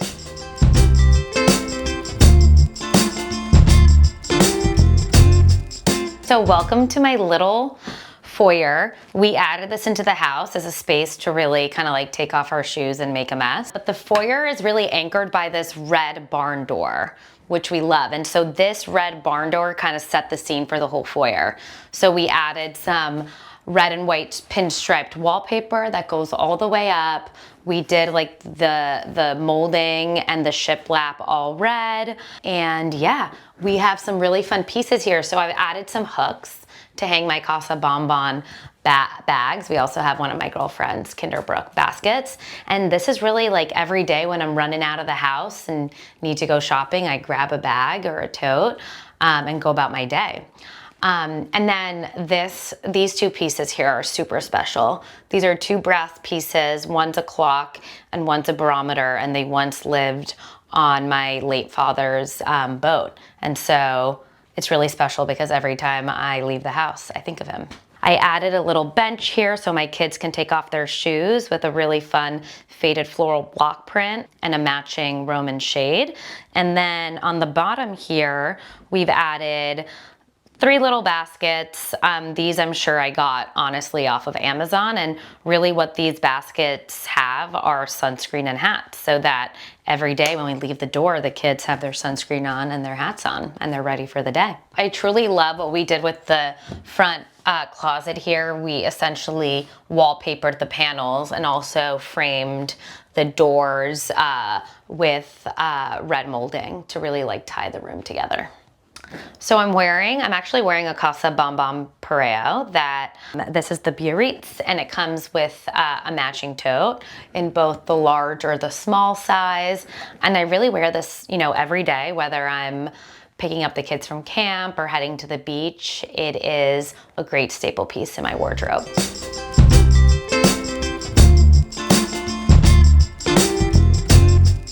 All right, so when you walk through the foyer, you enter into our formal living room. So the ceilings are pretty low here because we kept this room original to the house. So we have the original beams in here. The space is small, but we have a little seating area here. We have a little Casa Bonbon tote that I'm actually using as a vase, and I love. So here's our little seating area. This is where we entertain, have, meats and cheeses, and drink a glass of red wine.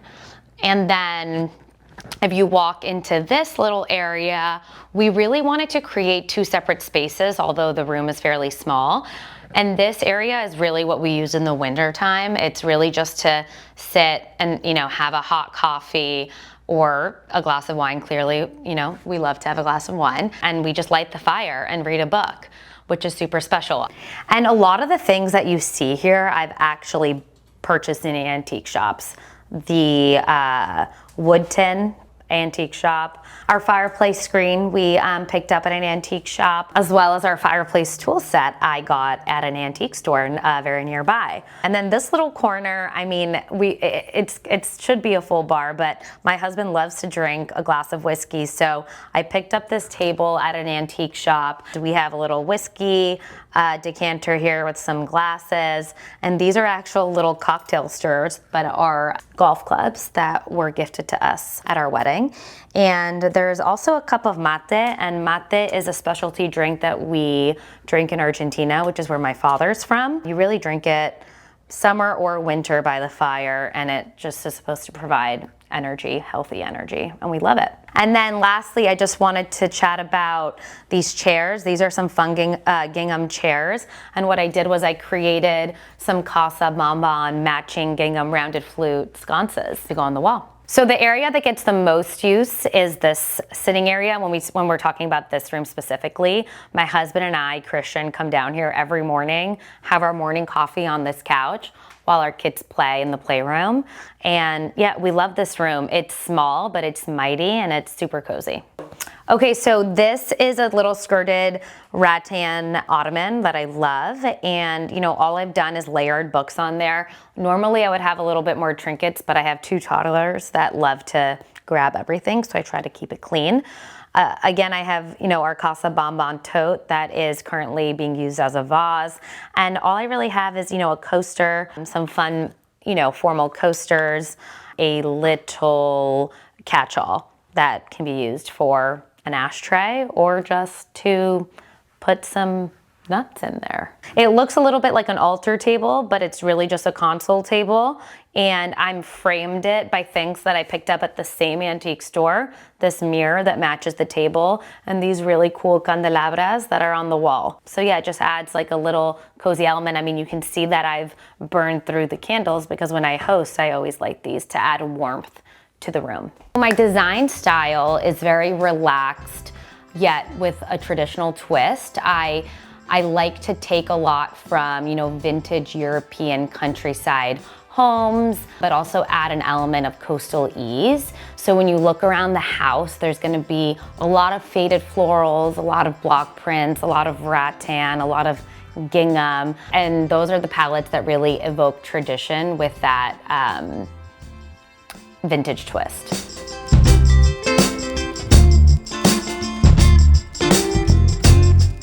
So now you walk into the dining room, also low ceiling. This is original to the home. This used to just be a blank canvas, so we added some shiplap here to frame the dining room and some blue grass cloth wallpaper. We don't actually entertain too often in this room because this is very much a beach house, but here and there in the winter we'll have a dinner or two. But normally, actually, we use this as a playroom for our kids.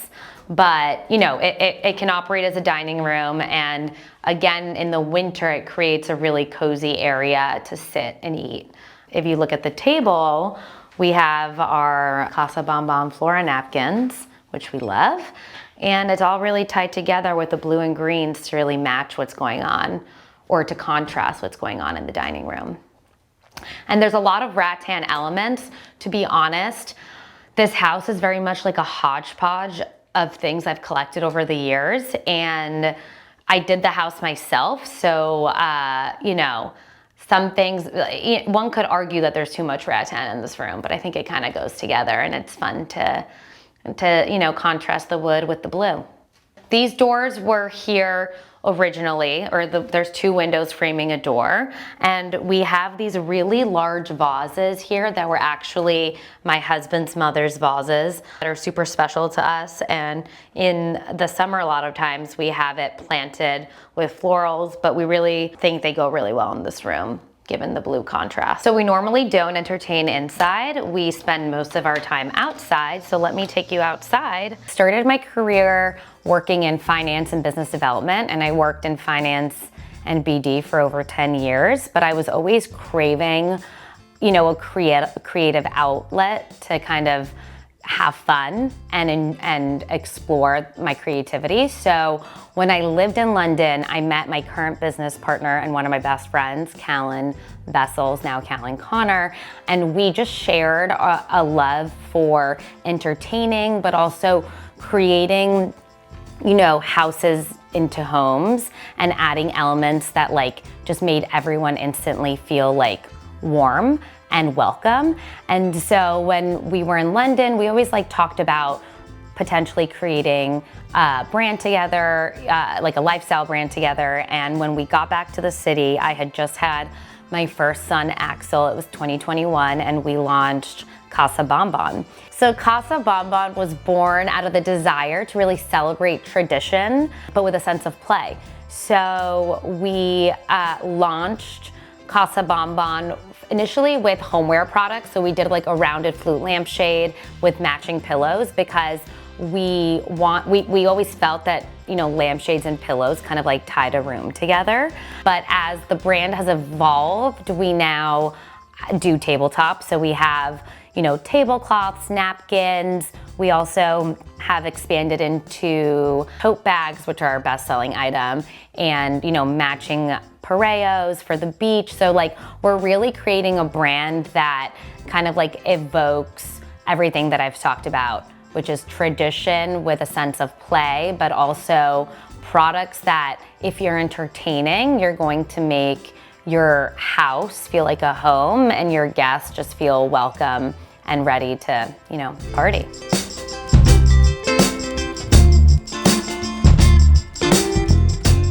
Now we are in El Jardín Bombón, so welcome. So this is our backyard entertaining space, which we really wanted to create as a floral oasis, but also an homage to Casa Bonbon.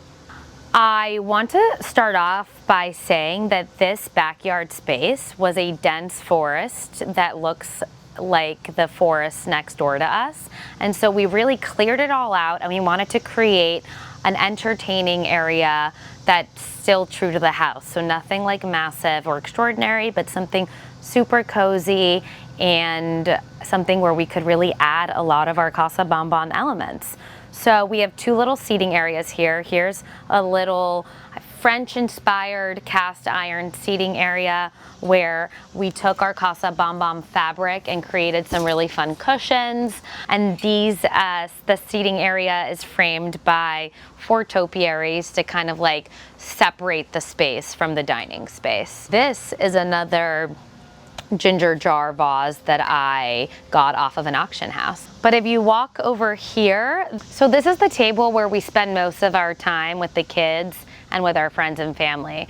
Whether we're, you know, having lunch or having dinner, we're grilling outdoors constantly and living in this patio, El Jardín Bonbon. When I say we cook, I mean my husband Christian cooks / also grills. I can make cereal. That's as far as it goes. So we wanted to create a shaded space that our kids could also come hang out and play and not be in the sun all day. So we added this green and white striped awning. And once we added this awning, we decided to match the green and white stripes throughout our outdoor area. So once you hit the pool area, you'll see that our cushions and our umbrellas match, you know, the striped vibe, which is, you know, it makes you feel like a little bit like you're having a European summer out here in New York, in Westhampton Beach. So we actually decided to elevate the patio and have it step down to the pool area.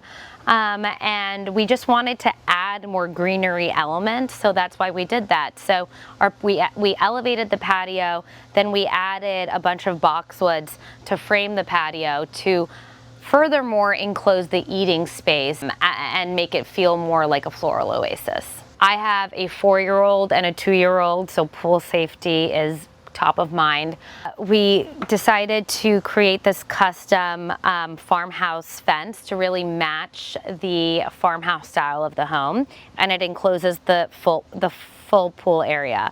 Eventually, once our kids are older, I think we would remove this front space and it'll be like an open step down to the pool. But while I still have young kids around, I just want the pool to be completely enclosed.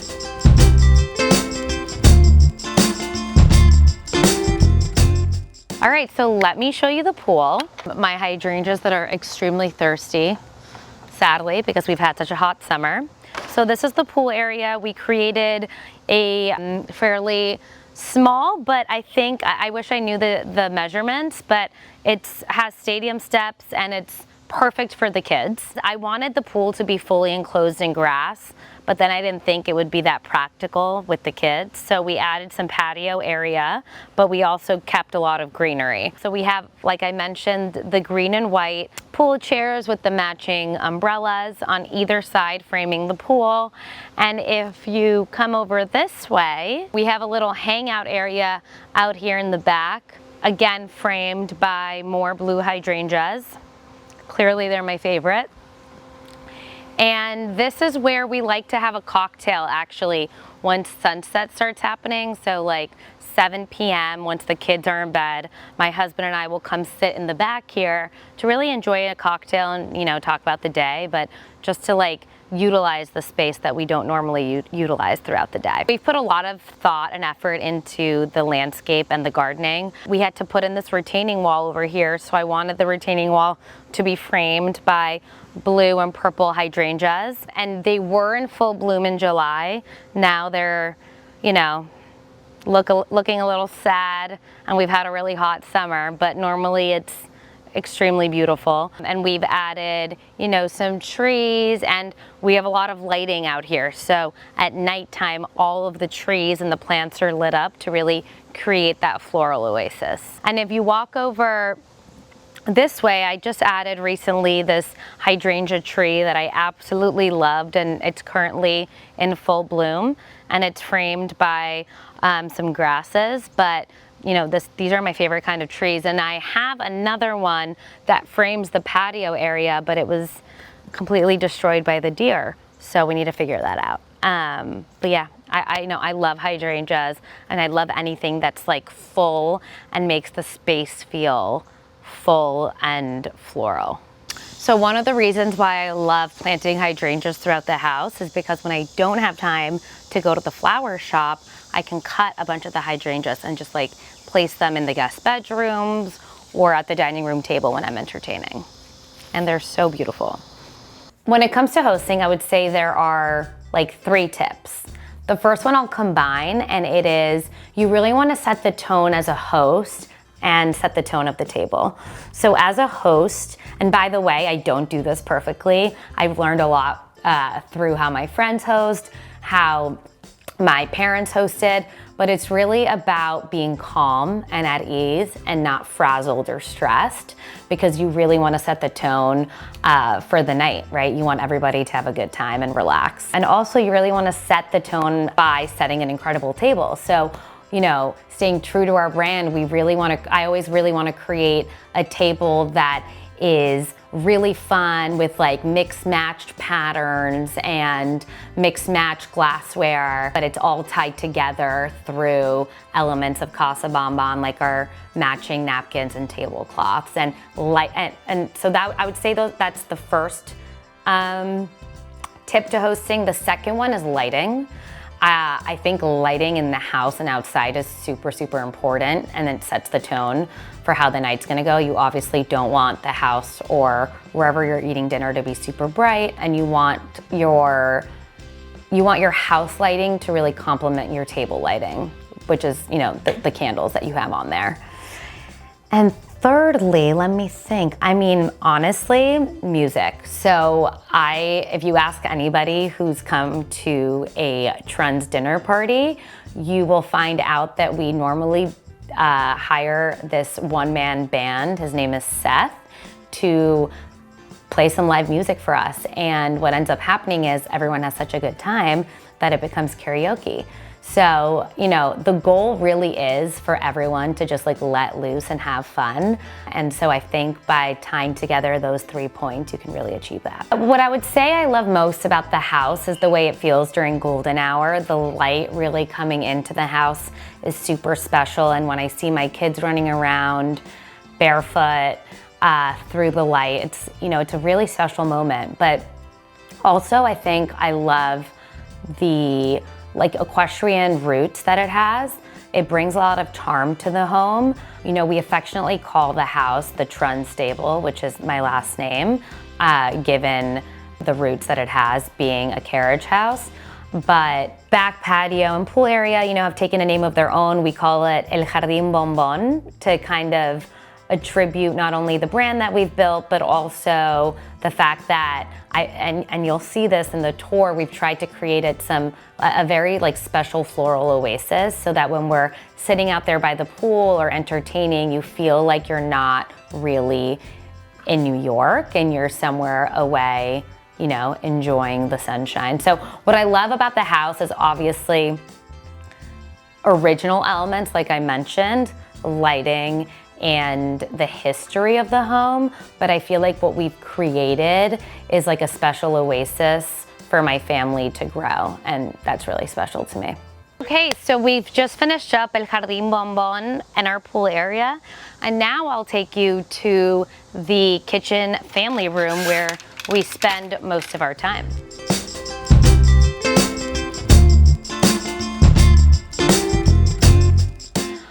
Okay, so this is the kitchen family room. This area of the house did not exist when we purchased the home. This was a galley kitchen. So actually, the existing part of the home, this doorway kind of framed it. So there was just a kitchen that was about this big, and it was a long galley kitchen. So what we decided to do is expand the house, raise the roof, and we've created like a little, you know, area where we spend most of our time. So this is our kitchen and family room. And, you know, I just wanted it to be functional. So I'm all about like a really big island where the kids basically eat all of their meals.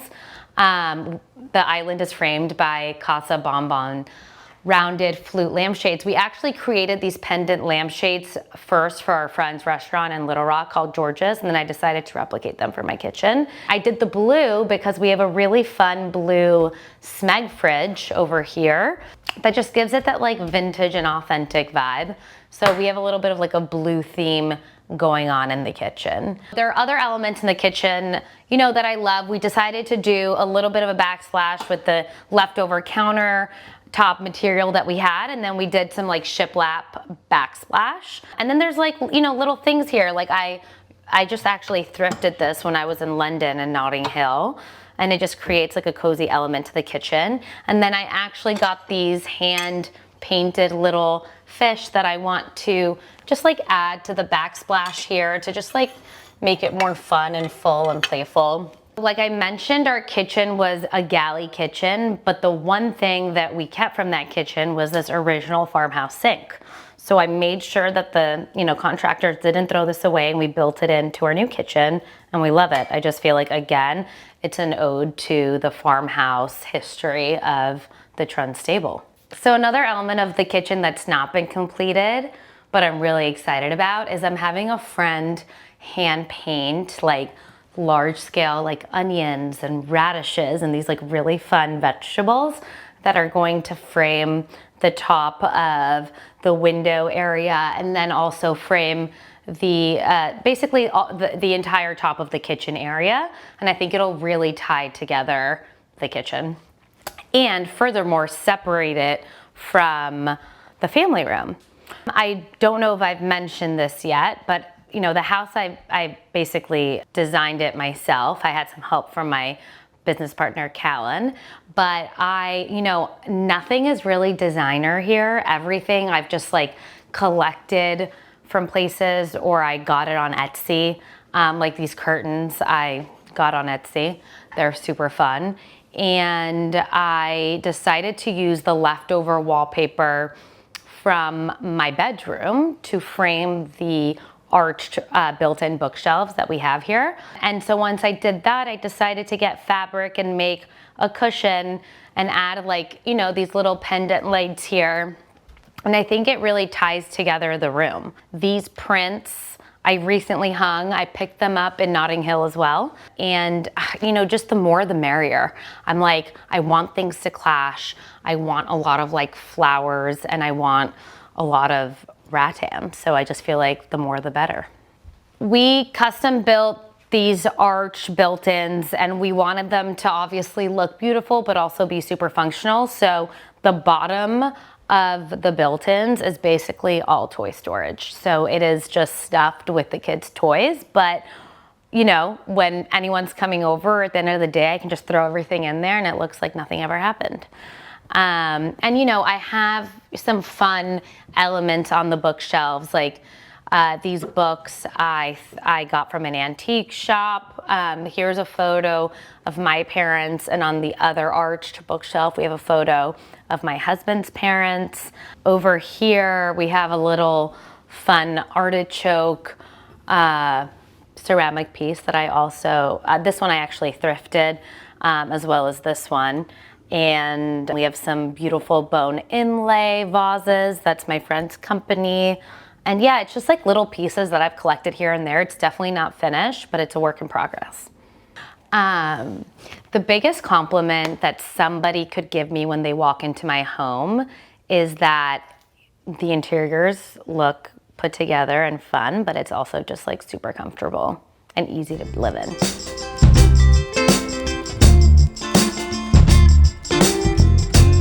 So this is our powder room, and it's funny, it's like, you know, underneath the staircase, Harry Potter vibes. So we wanted to make it fun. I got this little loose sign when I was in London in May, and I thought it was so cute. And I decided to wallpaper the ceilings of the bathroom, and I got some matching Roman shades. Again, I did this all myself. This wallpaper is a random brand that I found on Google. And I got this sink off of Etsy. They custom made this sink, the color to match the wallpaper, and it's giving a little bit of like a nautical vibe, especially with the light sconce and the mirror that we picked here. So yeah, this is like our little powder room that, you know, our guests use when they're over for dinner or just hanging out.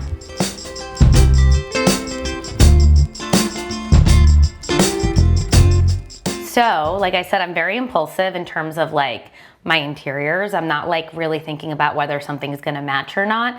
And I was at a rug outlet, essentially picking out my stair runner. And I thought, you know, instead of bordering it with something boring like black or tan, let's go with blue. So we did the blue border, but then I have a white staircase and I was pretty upset about the fact that the blue border looked like painter's tape. So I needed to figure out how I could essentially draw the attention away from the staircase, because it literally looks like there's painter's tape lining my stair runner. And so what I decided to do was blue and white wallpaper, striped, going all the way up the staircase to really tie it all together.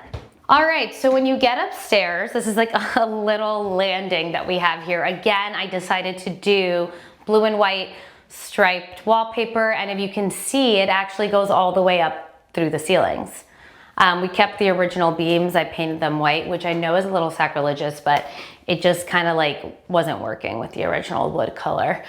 And this is a 4-bedroom, 2-bathroom area upstairs.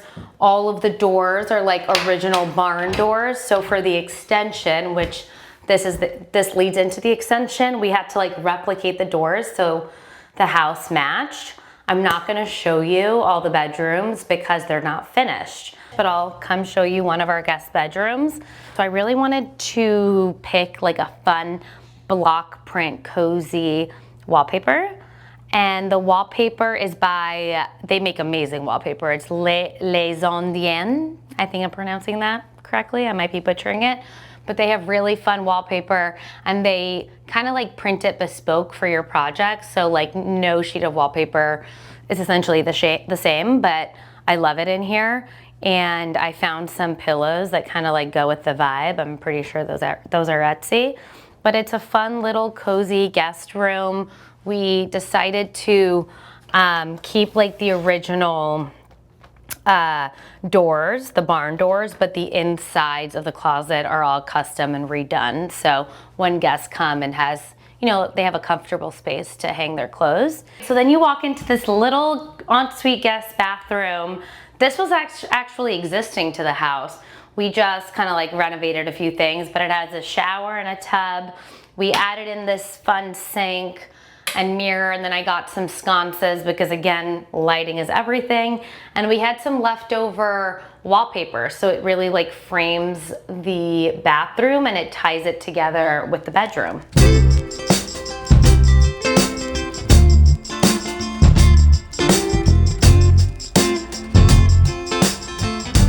What makes a house a home?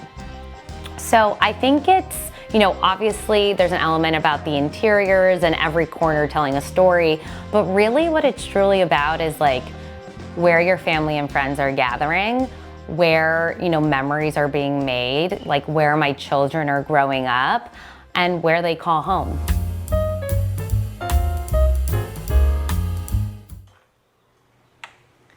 Hi, Homeworthy. My name is Leticia Laurent. I'm the principal at Lornell Interiors, and this is my home in Boca Raton, Florida. Welcome, come on in.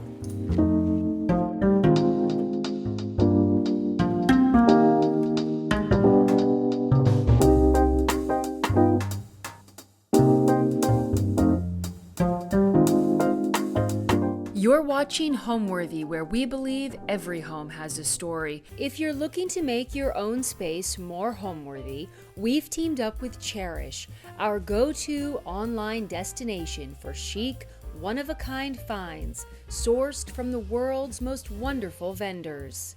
Mercury drops are from an artist I found on Cherish. Whether we're after a bold statement piece or the perfect finishing touch, Cherish has extraordinary items that leave a lasting impression. This table I bought on Cherish from Berlin, and it has a little bit of it's a tray, and it is mid-century, and it's one of my favorite pieces. It's where we find iconic looks to set homes apart. I think many dealers would agree that Cherish is the absolute best. So to support Homeworthy and discover amazing items from Cherish, scan the QR code or click on the link below to start shopping. My name is Leticia Laurent. I'm the principal at Lornell Interiors, and welcome to my home in Boca Raton, Florida.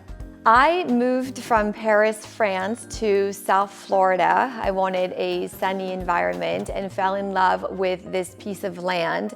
It's a cute lot that has a great water view that faces a natural preserve with all the birds and all the nature. When I bought the house though, it had a very small cottage sitting on the lot. It was a 1,400 square feet cottage, and tore that down and built a new structure on the more modern side. What really drew me to this house, to be honest, was its location. It sits on a body of water and it faces a nature preserve. So the whole view is just really gorgeous. And when I built the house, I wanted the windows of the living room to act like picture frames so that the outdoor really becomes the center stage.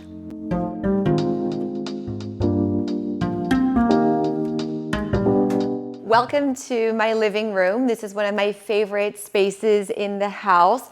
Everything is fairly neutral. Everything is also performance because I have 3 children. I really like these leather chairs. They're very comfortable. When you have people over, I like to create different areas of seating. So this is one where somebody can put their cocktail down. This is another one where we like to gather as a family and watch TV. I like cocktail tables to be very low. I find that when you're entertaining or even when you're by yourself, it's nice to be able to reach down and put your glass of wine down or your cup of coffee in the morning. When designing living rooms, I always like to incorporate fireplaces. I find them to give a very sexy, warm atmosphere to the space. And I love a TV that disappears as art. So this is what we did here. And the backsplash is this beautiful stone and wallpaper and wood. So all those different elements playing together really warm the space. I also think that in a living room, it's really nice to have beautiful coffee table books. I love so much art, and I'm from France originally, so this one is called Chateau Life, and it has beautiful recipes and beautiful paintings and scenery. It's just a really beautiful book to be able to flip through at the end of the day. Also, when designing a living room, I love incorporating shelving. I think it's a really pretty moment to display a lot of different objects. I have books that have been in my family for a very long time, a lot of artifacts that we've picked up through our travels, a lot of diffusers to give the space a beautiful scent. Pops of red and green actually are colors that to me are on the bolder side, but work really well in an otherwise neutral environment. This is a fan that I picked up from a hotel in Miami that I find very fun. This is the iconic Hermes book holder or paperweight, and I love it. And these vases in this beautiful green color. I love the way it reflects the light. So for the cabinetry, I opted for 2 finishes, a wood finish and a front that resembles a marble front. And the reason I did that is because I wanted to pull in elements that feel a little bit more raw, organic, with elements that feel a little bit more refined. I kind of call it the balance of leather and lace, the hard and soft. So to me, the stone is a little bit on the harder side, and I soften it with the wood. So that's why the cabinetry has that same 2-tone element to it.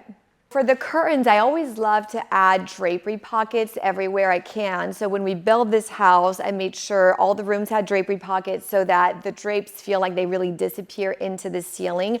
We also have a cloud ceiling detail with an LED detail in the ceiling. So the drapes really just look like they're coming and going very freely. And I love that we took them all the way to the ceiling because we have these very dramatic doors that open to the outside. And at night, it just gives this really enveloping feeling that makes it so cozy. For the rug, I always like to choose rugs that have kind of an artistic brush stroke, almost watercolor feel to them. I think it grounds the space and makes the space feel a little bit more refined and sophisticated. I also always pick performance fabrics. I find them to be a lot more forgiving, and the colors just blend everything together. So I love this rug. For pillows, I like to start with a fairly neutral palette, and pillows is an area where you can add some contrast, things that are a little bit different. So on the sofa, we have some that have this dark kind of, I guess, amber orange that add a lot of warmth to it. And then we did the same pillows in a lighter beige color to go on the leather chairs, kind of as a mirror and pulling everything together. And that's one of those colors that I kind of refresh throughout the year, where I bring in, more spring colors when it's more springtime, or summery colors when the temperatures get warmer. It's just an easy thing to update. So the furniture in the living room is a little bit on the lower side because the lines are more contemporary. So for the table that we put behind the sofa, I opted for a table that almost looks like a bench because it's quite low, but it really is a table. I tell my children not to sit on it, that it's not a bench, that's a table. But I guess the height is really in between the two. And I think it helps ground the space. I think it really helps define this area as the living room. And it's just another area where you can put great coffee table books. This one, my girlfriend gave it to me. It's called The Modern Woman, and it's on top of Paris Chic, and it's on top of American Cowboys. So I have the equestrian American take, the Parisian decor, and then the Modern Woman aspect of it. So it's really kind of a layer of a lot of things I love. And so that's what tables are for, just a great place to display all the things you're in love with. So my personal style is on the more edited side. So I wanted an envelope that felt architecturally very clean, a lot of open spaces, a lot of breathing room, but I also wanted a house that had really a place for everything. I entertain a lot, I cook a lot, we have a big family. So I wanted the living room, kitchen, dining room area to communicate really well with each other. I also wanted the outdoor area to feel like a resort with a lot of light coming in, and all the bedrooms are upstairs in a very comforting, kind of like family-friendly way. And I would love to show you my kitchen now.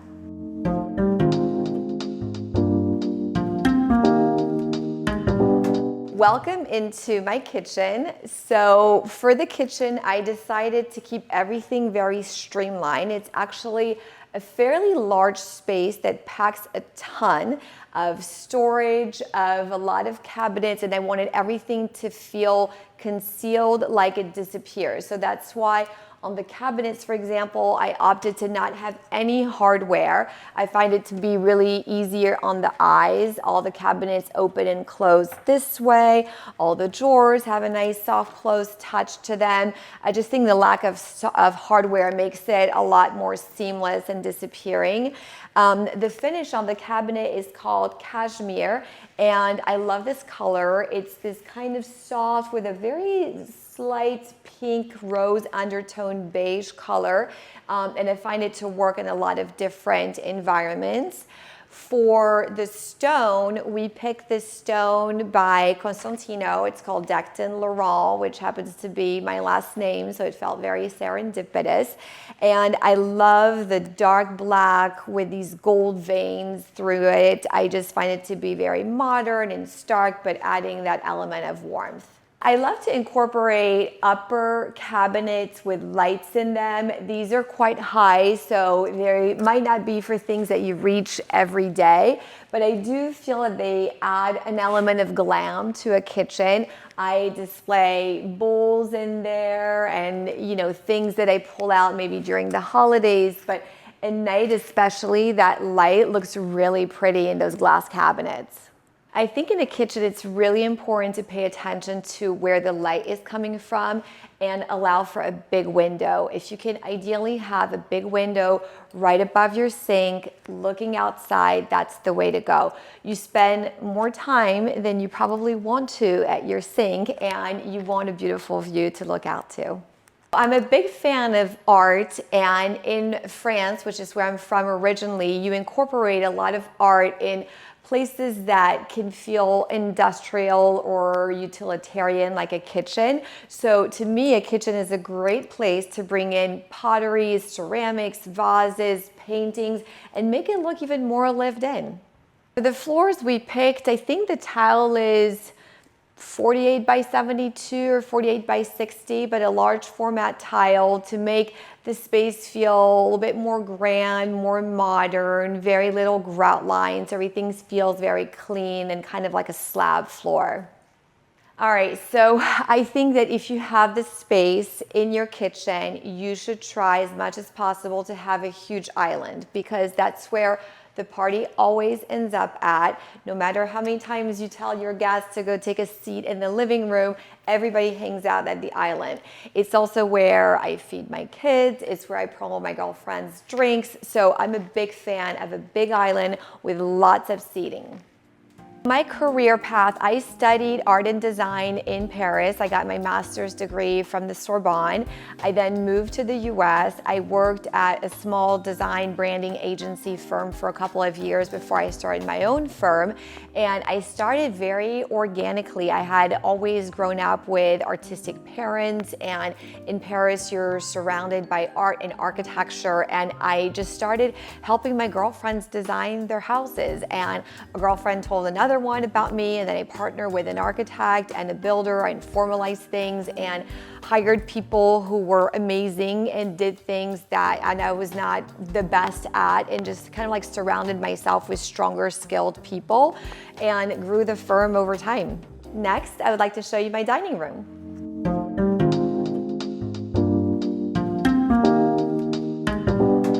Welcome to my dining room. Okay, so dining rooms are really, really important to me. I host and entertain a lot, so I think it's a very special space in the house. I opted for a table in an oval shape because it allows you to sit a lot more people in a more comfortable way, in my opinion. The top of it is this black marble, and the reason I love this is because it's very forgiving. It doesn't stain, it's honed, so it has a leather finish to it, which feels actually really nice when you're sitting at it. The chairs are in this faux white leather, again, because I like the brightness of them, but the upkeep is much better in a faux leather. I went for a very dramatic light fixture because I find it fun. It's also dimmable, and it puts out different points of light, which happen to be very flattering when you're sitting around the table. I love art, so I have large canvases here, which are always kind of an interesting conversation point where everybody debates about what they think they are. I have nicer art in the corner. That was one of the first pieces I bought at an auction, so it's very special to me. And then my husband gifted me this one, which is by an artist who is named Eden Zarensky, and it's called Bigfoot, and it's around the idea of having a sense of home. So the artist grew up all around the world, which is great, but never felt like he had a home or never felt grounded. So he does these sculptures that have these huge feet as a representation that home is a place where you feel planted, where you feel like you belong. So my husband gifted this to me when we moved into this house. So it's very special. I have this buffet here that has these marble-like cabinet fronts to pick up the marble from the table and all the other elements that we have in the rest of the house. I chose to wrap the whole dining room in wallpaper. I'm a huge fan of wallpaper. I think it just adds element of finish and coziness, and I just think it makes the room come together. I love adding candlesticks to the center of a dining table. I think it just makes for a beautiful glow in the evening. These particular ones have this little artistic touch to them, kind of geometric shapes. I love the way they come together. This piece of art I bought at an auction gosh, 5 or 6 years ago. It's actually by Rory Lichtenstein, and it's the cathedral that he painted in a series of different colors depending on the light of the day, and this one is in yellow, so it's a very special piece to me. So this was an interesting addition. It was kind of after the fact, but I felt like the dining room needed to be framed even more, but I didn't want to completely block off the wall. So I looked into these, and they're actually architectural wood slats which move. They have a very, I spent some time in Japan, and this was reminiscent of a lot of the Japanese kind of design work where you separate a room but you don't block it off entirely. So I added these, and depending on where the light hits, they're open or closed, and just help define the room a little bit more and add this interesting architectural element. As a designer, a go-to design tip, I would say to remain authentic. And what I mean by that is that if you design from a place that feels true to you, things that you genuinely love, for example, things that maybe you have picked up through traveling, or heirlooms that have been in your family for a long time, or old records, old books. That's what I mean by authenticity. I don't like designs that feel too contrived. I think you also have to design with how you're going to use your house, and that's very much how I design my personal home. We have 3 kids, so everything that you see is performance fabrics. We put tables down low because you always want a place to be able to rest your drink. The kitchen is really functional, so just designing from a place of authenticity and trueness is, to me, the best way to design. Now, I would love to show you outside.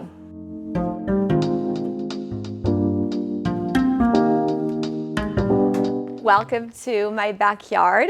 I wanted to have this space feel like a resort, so I have some lounge chairs in the back by the pool.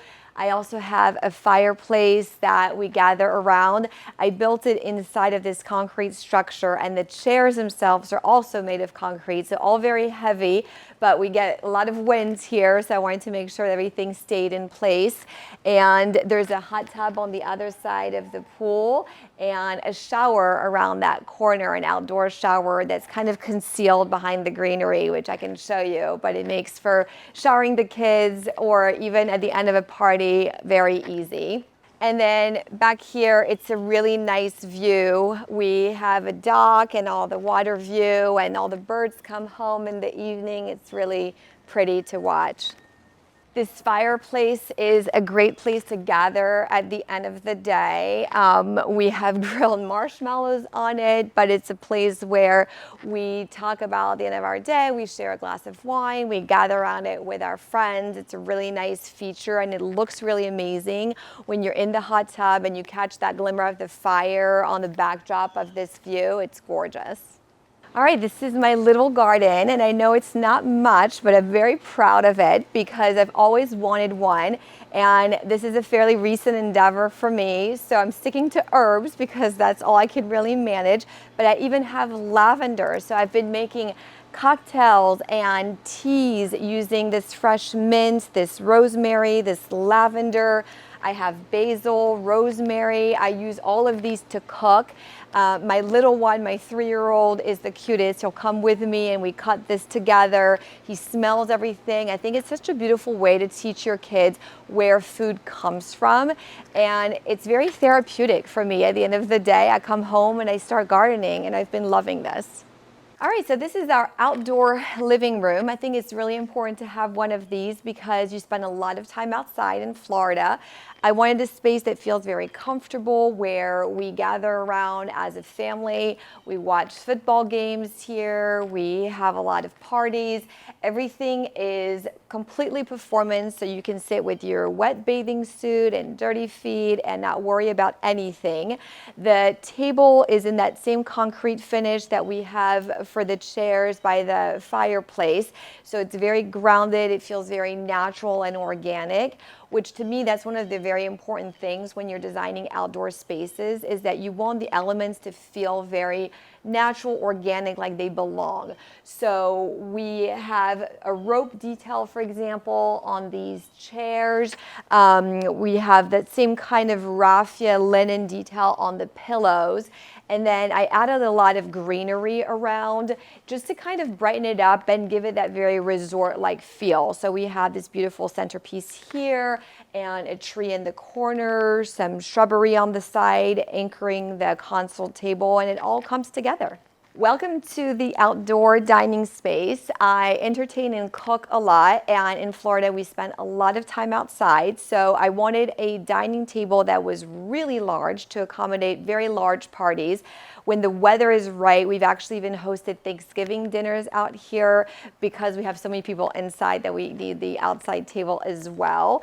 We have a buffet piece over here, which I actually use to keep our pool towels in and all the sunscreen and all the crafts activities for the kids, so very handy.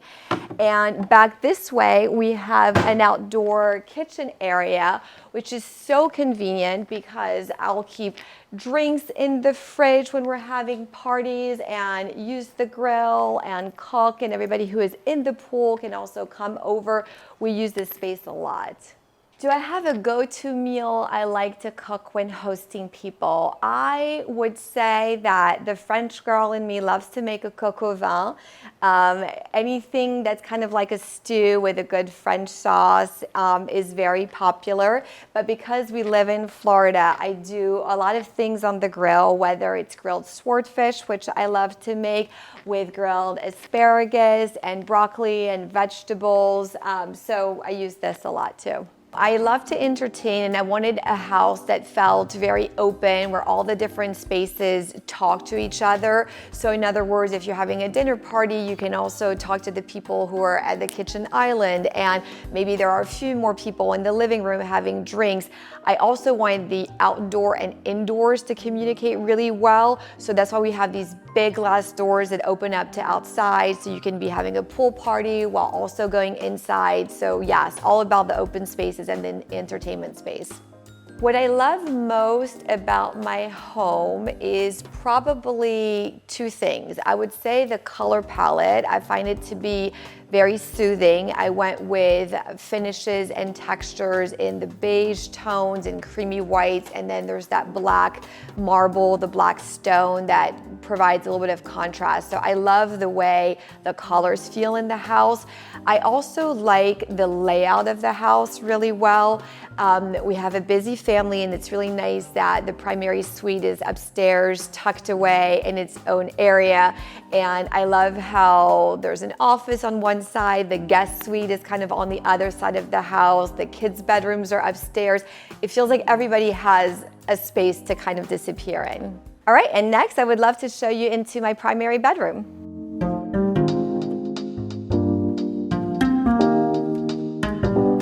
Welcome into my primary bedroom.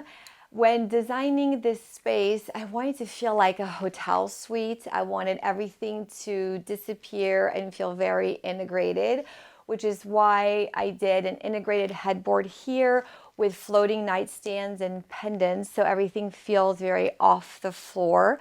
I wanted it to be very cozy and very soft, which is why the palette, as you can see, is all these creamy shades of whites and tone-on-tone beige. I just want it to feel very soft. The chair, or this chaise, happened because I'm a huge reader. It's one of the favorite things I like to do, and I like to have a very designated spot to read. I mean, I kind of read everywhere, but this is definitely a good one where I lay down, I have this cozy blanket, I have a great view, I'm burning a candle. I'm really big into scent, and anytime I design a space, I really think about olfactory design.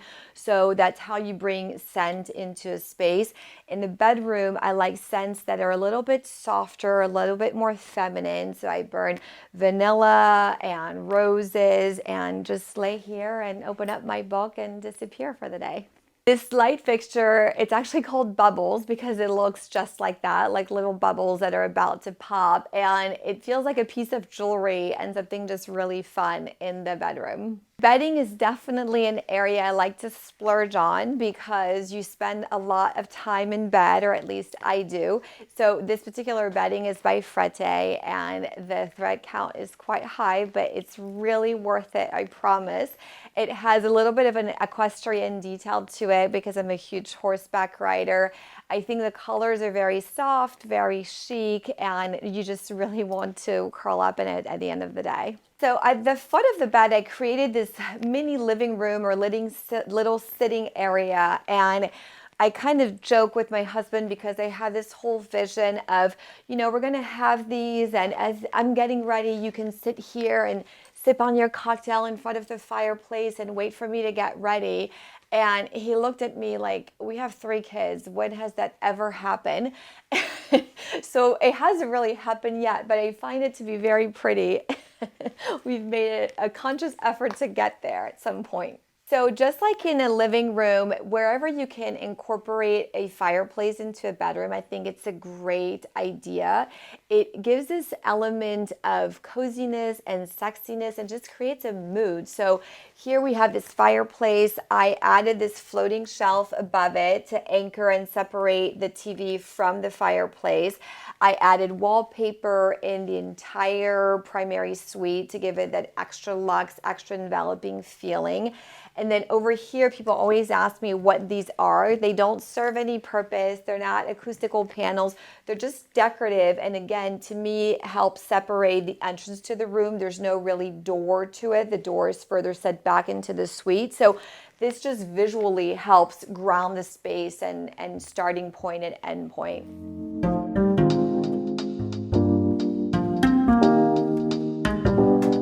Welcome to my closet. This is probably one of my favorite spaces in the house. I love fashion.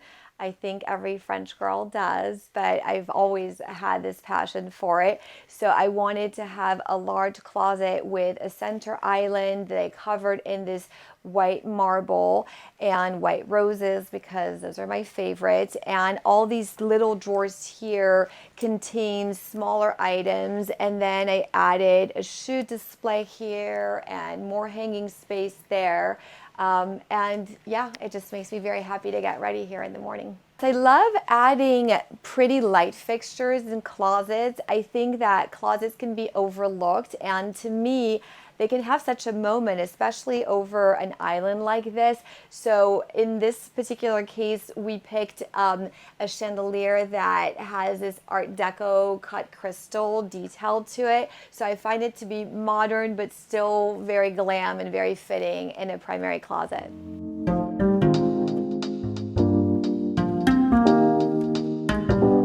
Right off my closet and my bedroom is my primary bathroom, so welcome. I wanted to create a space that feels very much like a resort or a spa, so that's why everything is very soft, very tone on tone. I opted for these very large format tiles on the floor that look like marble and then ran them into the shower. For the vanities, we have 2 separated vanities, and I opted for wall-mounted faucets because it just gives more space on the counter and keeps it even more clean. For the lighting, so lighting is really important in bathrooms, and I chose to backlight the 2 mirrors that we have in the bathroom, and they look like they're floating off the wall with the LED lighting behind them. I created a space that is dedicated to the vanity because I think every girl should have a space to get ready for a party, for your day. It's a very immersive kind of private moment, and I really wanted to make it fun. I picked a 2-tone palette here. The top is this beautiful gray stone, and the cabinetry is actually this white lacquer. For the pools, I opted for acrylic because this lucite has a really nice way of reflecting the light, and I pulled it in with the detail of the vanity bar stool here.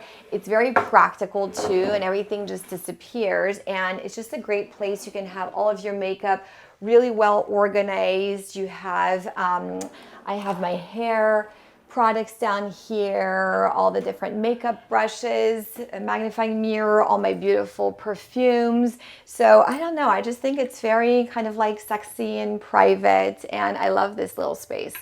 So for this shower tub area, I opted for what I call a combined wet area. And people don't always think to do this, and I find it to be quite creative, especially if you're a little tight on space.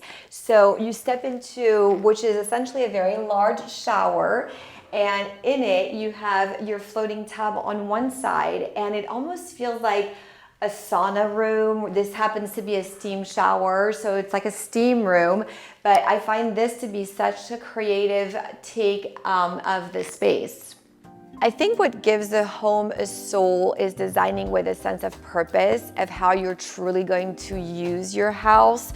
The whole idea is that you're building a home, not a project or not a house.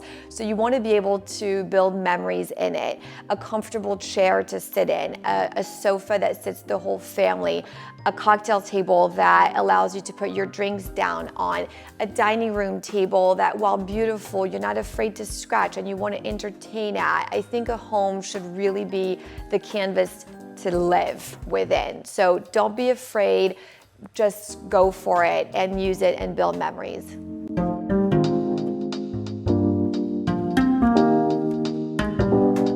Welcome to my loft family room. This is a very special place in the house where all the family gathers. We do movie nights here.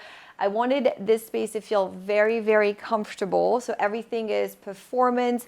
The sofa, the rug, as you can tell, the coffee table has this pebble-like organic shape. It's been bounced around quite a bit. I did this really fun wallpaper on the wall. It's by Philip Jeffries, and it looks like brush strokes. And my idea here was, this is a place where the kids play. I wanted to encourage creativity and artistic freedom. I also love the colors because it has this teal blue that reflects the light from outside so beautifully. And I wrapped the rest of the room in wallpaper as well for that extra layer of coziness. I love this light fixture. It's by Arteriors, I believe, but it has this plaster finish to it with very geometric shapes. So it feels artistic and elevated, but also grounded because of its finish. So I thought it was just so fitting for this space.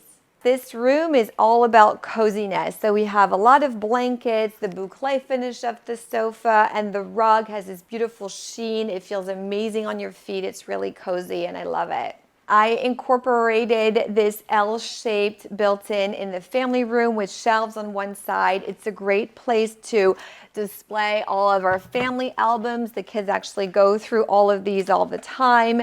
We have framed family pictures. I have great coffee table books, a lot of them around travel and fashion. Everything is color coordinated, as you can see, but that's really the palette of the room. I want something that felt kind of fun and whimsical and very bright. Accessories are very important to me, and I always spend a lot of time thinking about them. I use this company a lot where you can send them your own personal books, and then they wrap them in these linen covers that then disappear. So instead of having a lot of mismatched books, you can have books that look like the really kind of design and part of a set. So that's the linen books that you see here. And the bookends, both sets of them are out of selenite, which I find to be so beautiful and really precious, but still very organic. And then I discovered this company at the Dallas show years ago, but they're amazing, and they make all these different creations out of real moss. I've had this one for, I'm not kidding, maybe 6 or 7 years, and it hasn't moved, and there's crystals in it and all these different natural stones, and I find it just the ombre to be so pretty. So when designing this space up here, I wanted for it to be able to function on its own, with the idea that I can send the family up here, they can order pizza, they can have their drinks. So I set up this little bar. There's a refrigerator here. We keep all of our club sodas and waters in here, a sink, and then this little display shelf. And I brought in a couple of fun elements. I think this is baccarat, the fun glass element. My senior designer gifted me with this beautiful vase that I brought up here. We have a candle that's wrapped in the same alabaster stone as we have downstairs.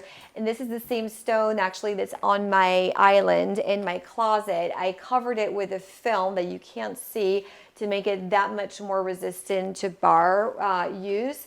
And we use this little cabinet space quite a bit, I have to say, and it works really well to serve the secondary upstairs space.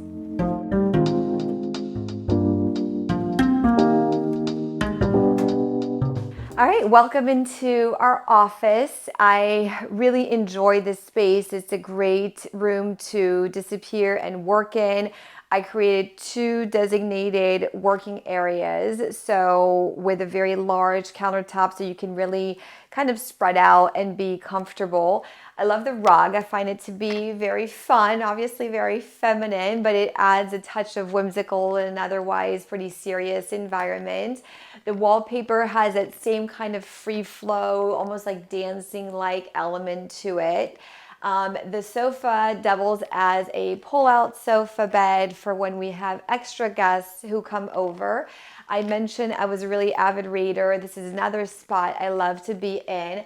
I added these sconces which light up beautifully, and you can read here and it's really, really comfortable.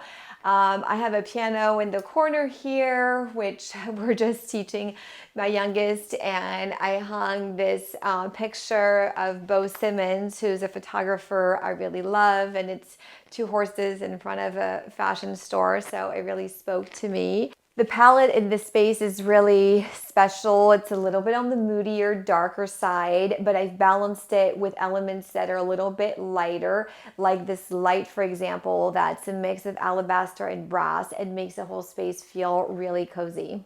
I think home means the center of life, to be honest. It's where you get inspired in the morning, is where you rest in the evening, is where you have great parties, have your friends over, kind of hang out with your kids and raise a family. So to me, the home is really the heart of life. It's where you start your day, where you end your day, where you have friends and family over. It's everything. It's the heart of it all. Homeworthy, it was great having you over and getting to show you my house here in Boca Raton, Florida. But it's time for you guys to go now. See you later. Thanks for watching. Be sure to go to homeworthy.com for exclusive content, shopping guides, and so much more.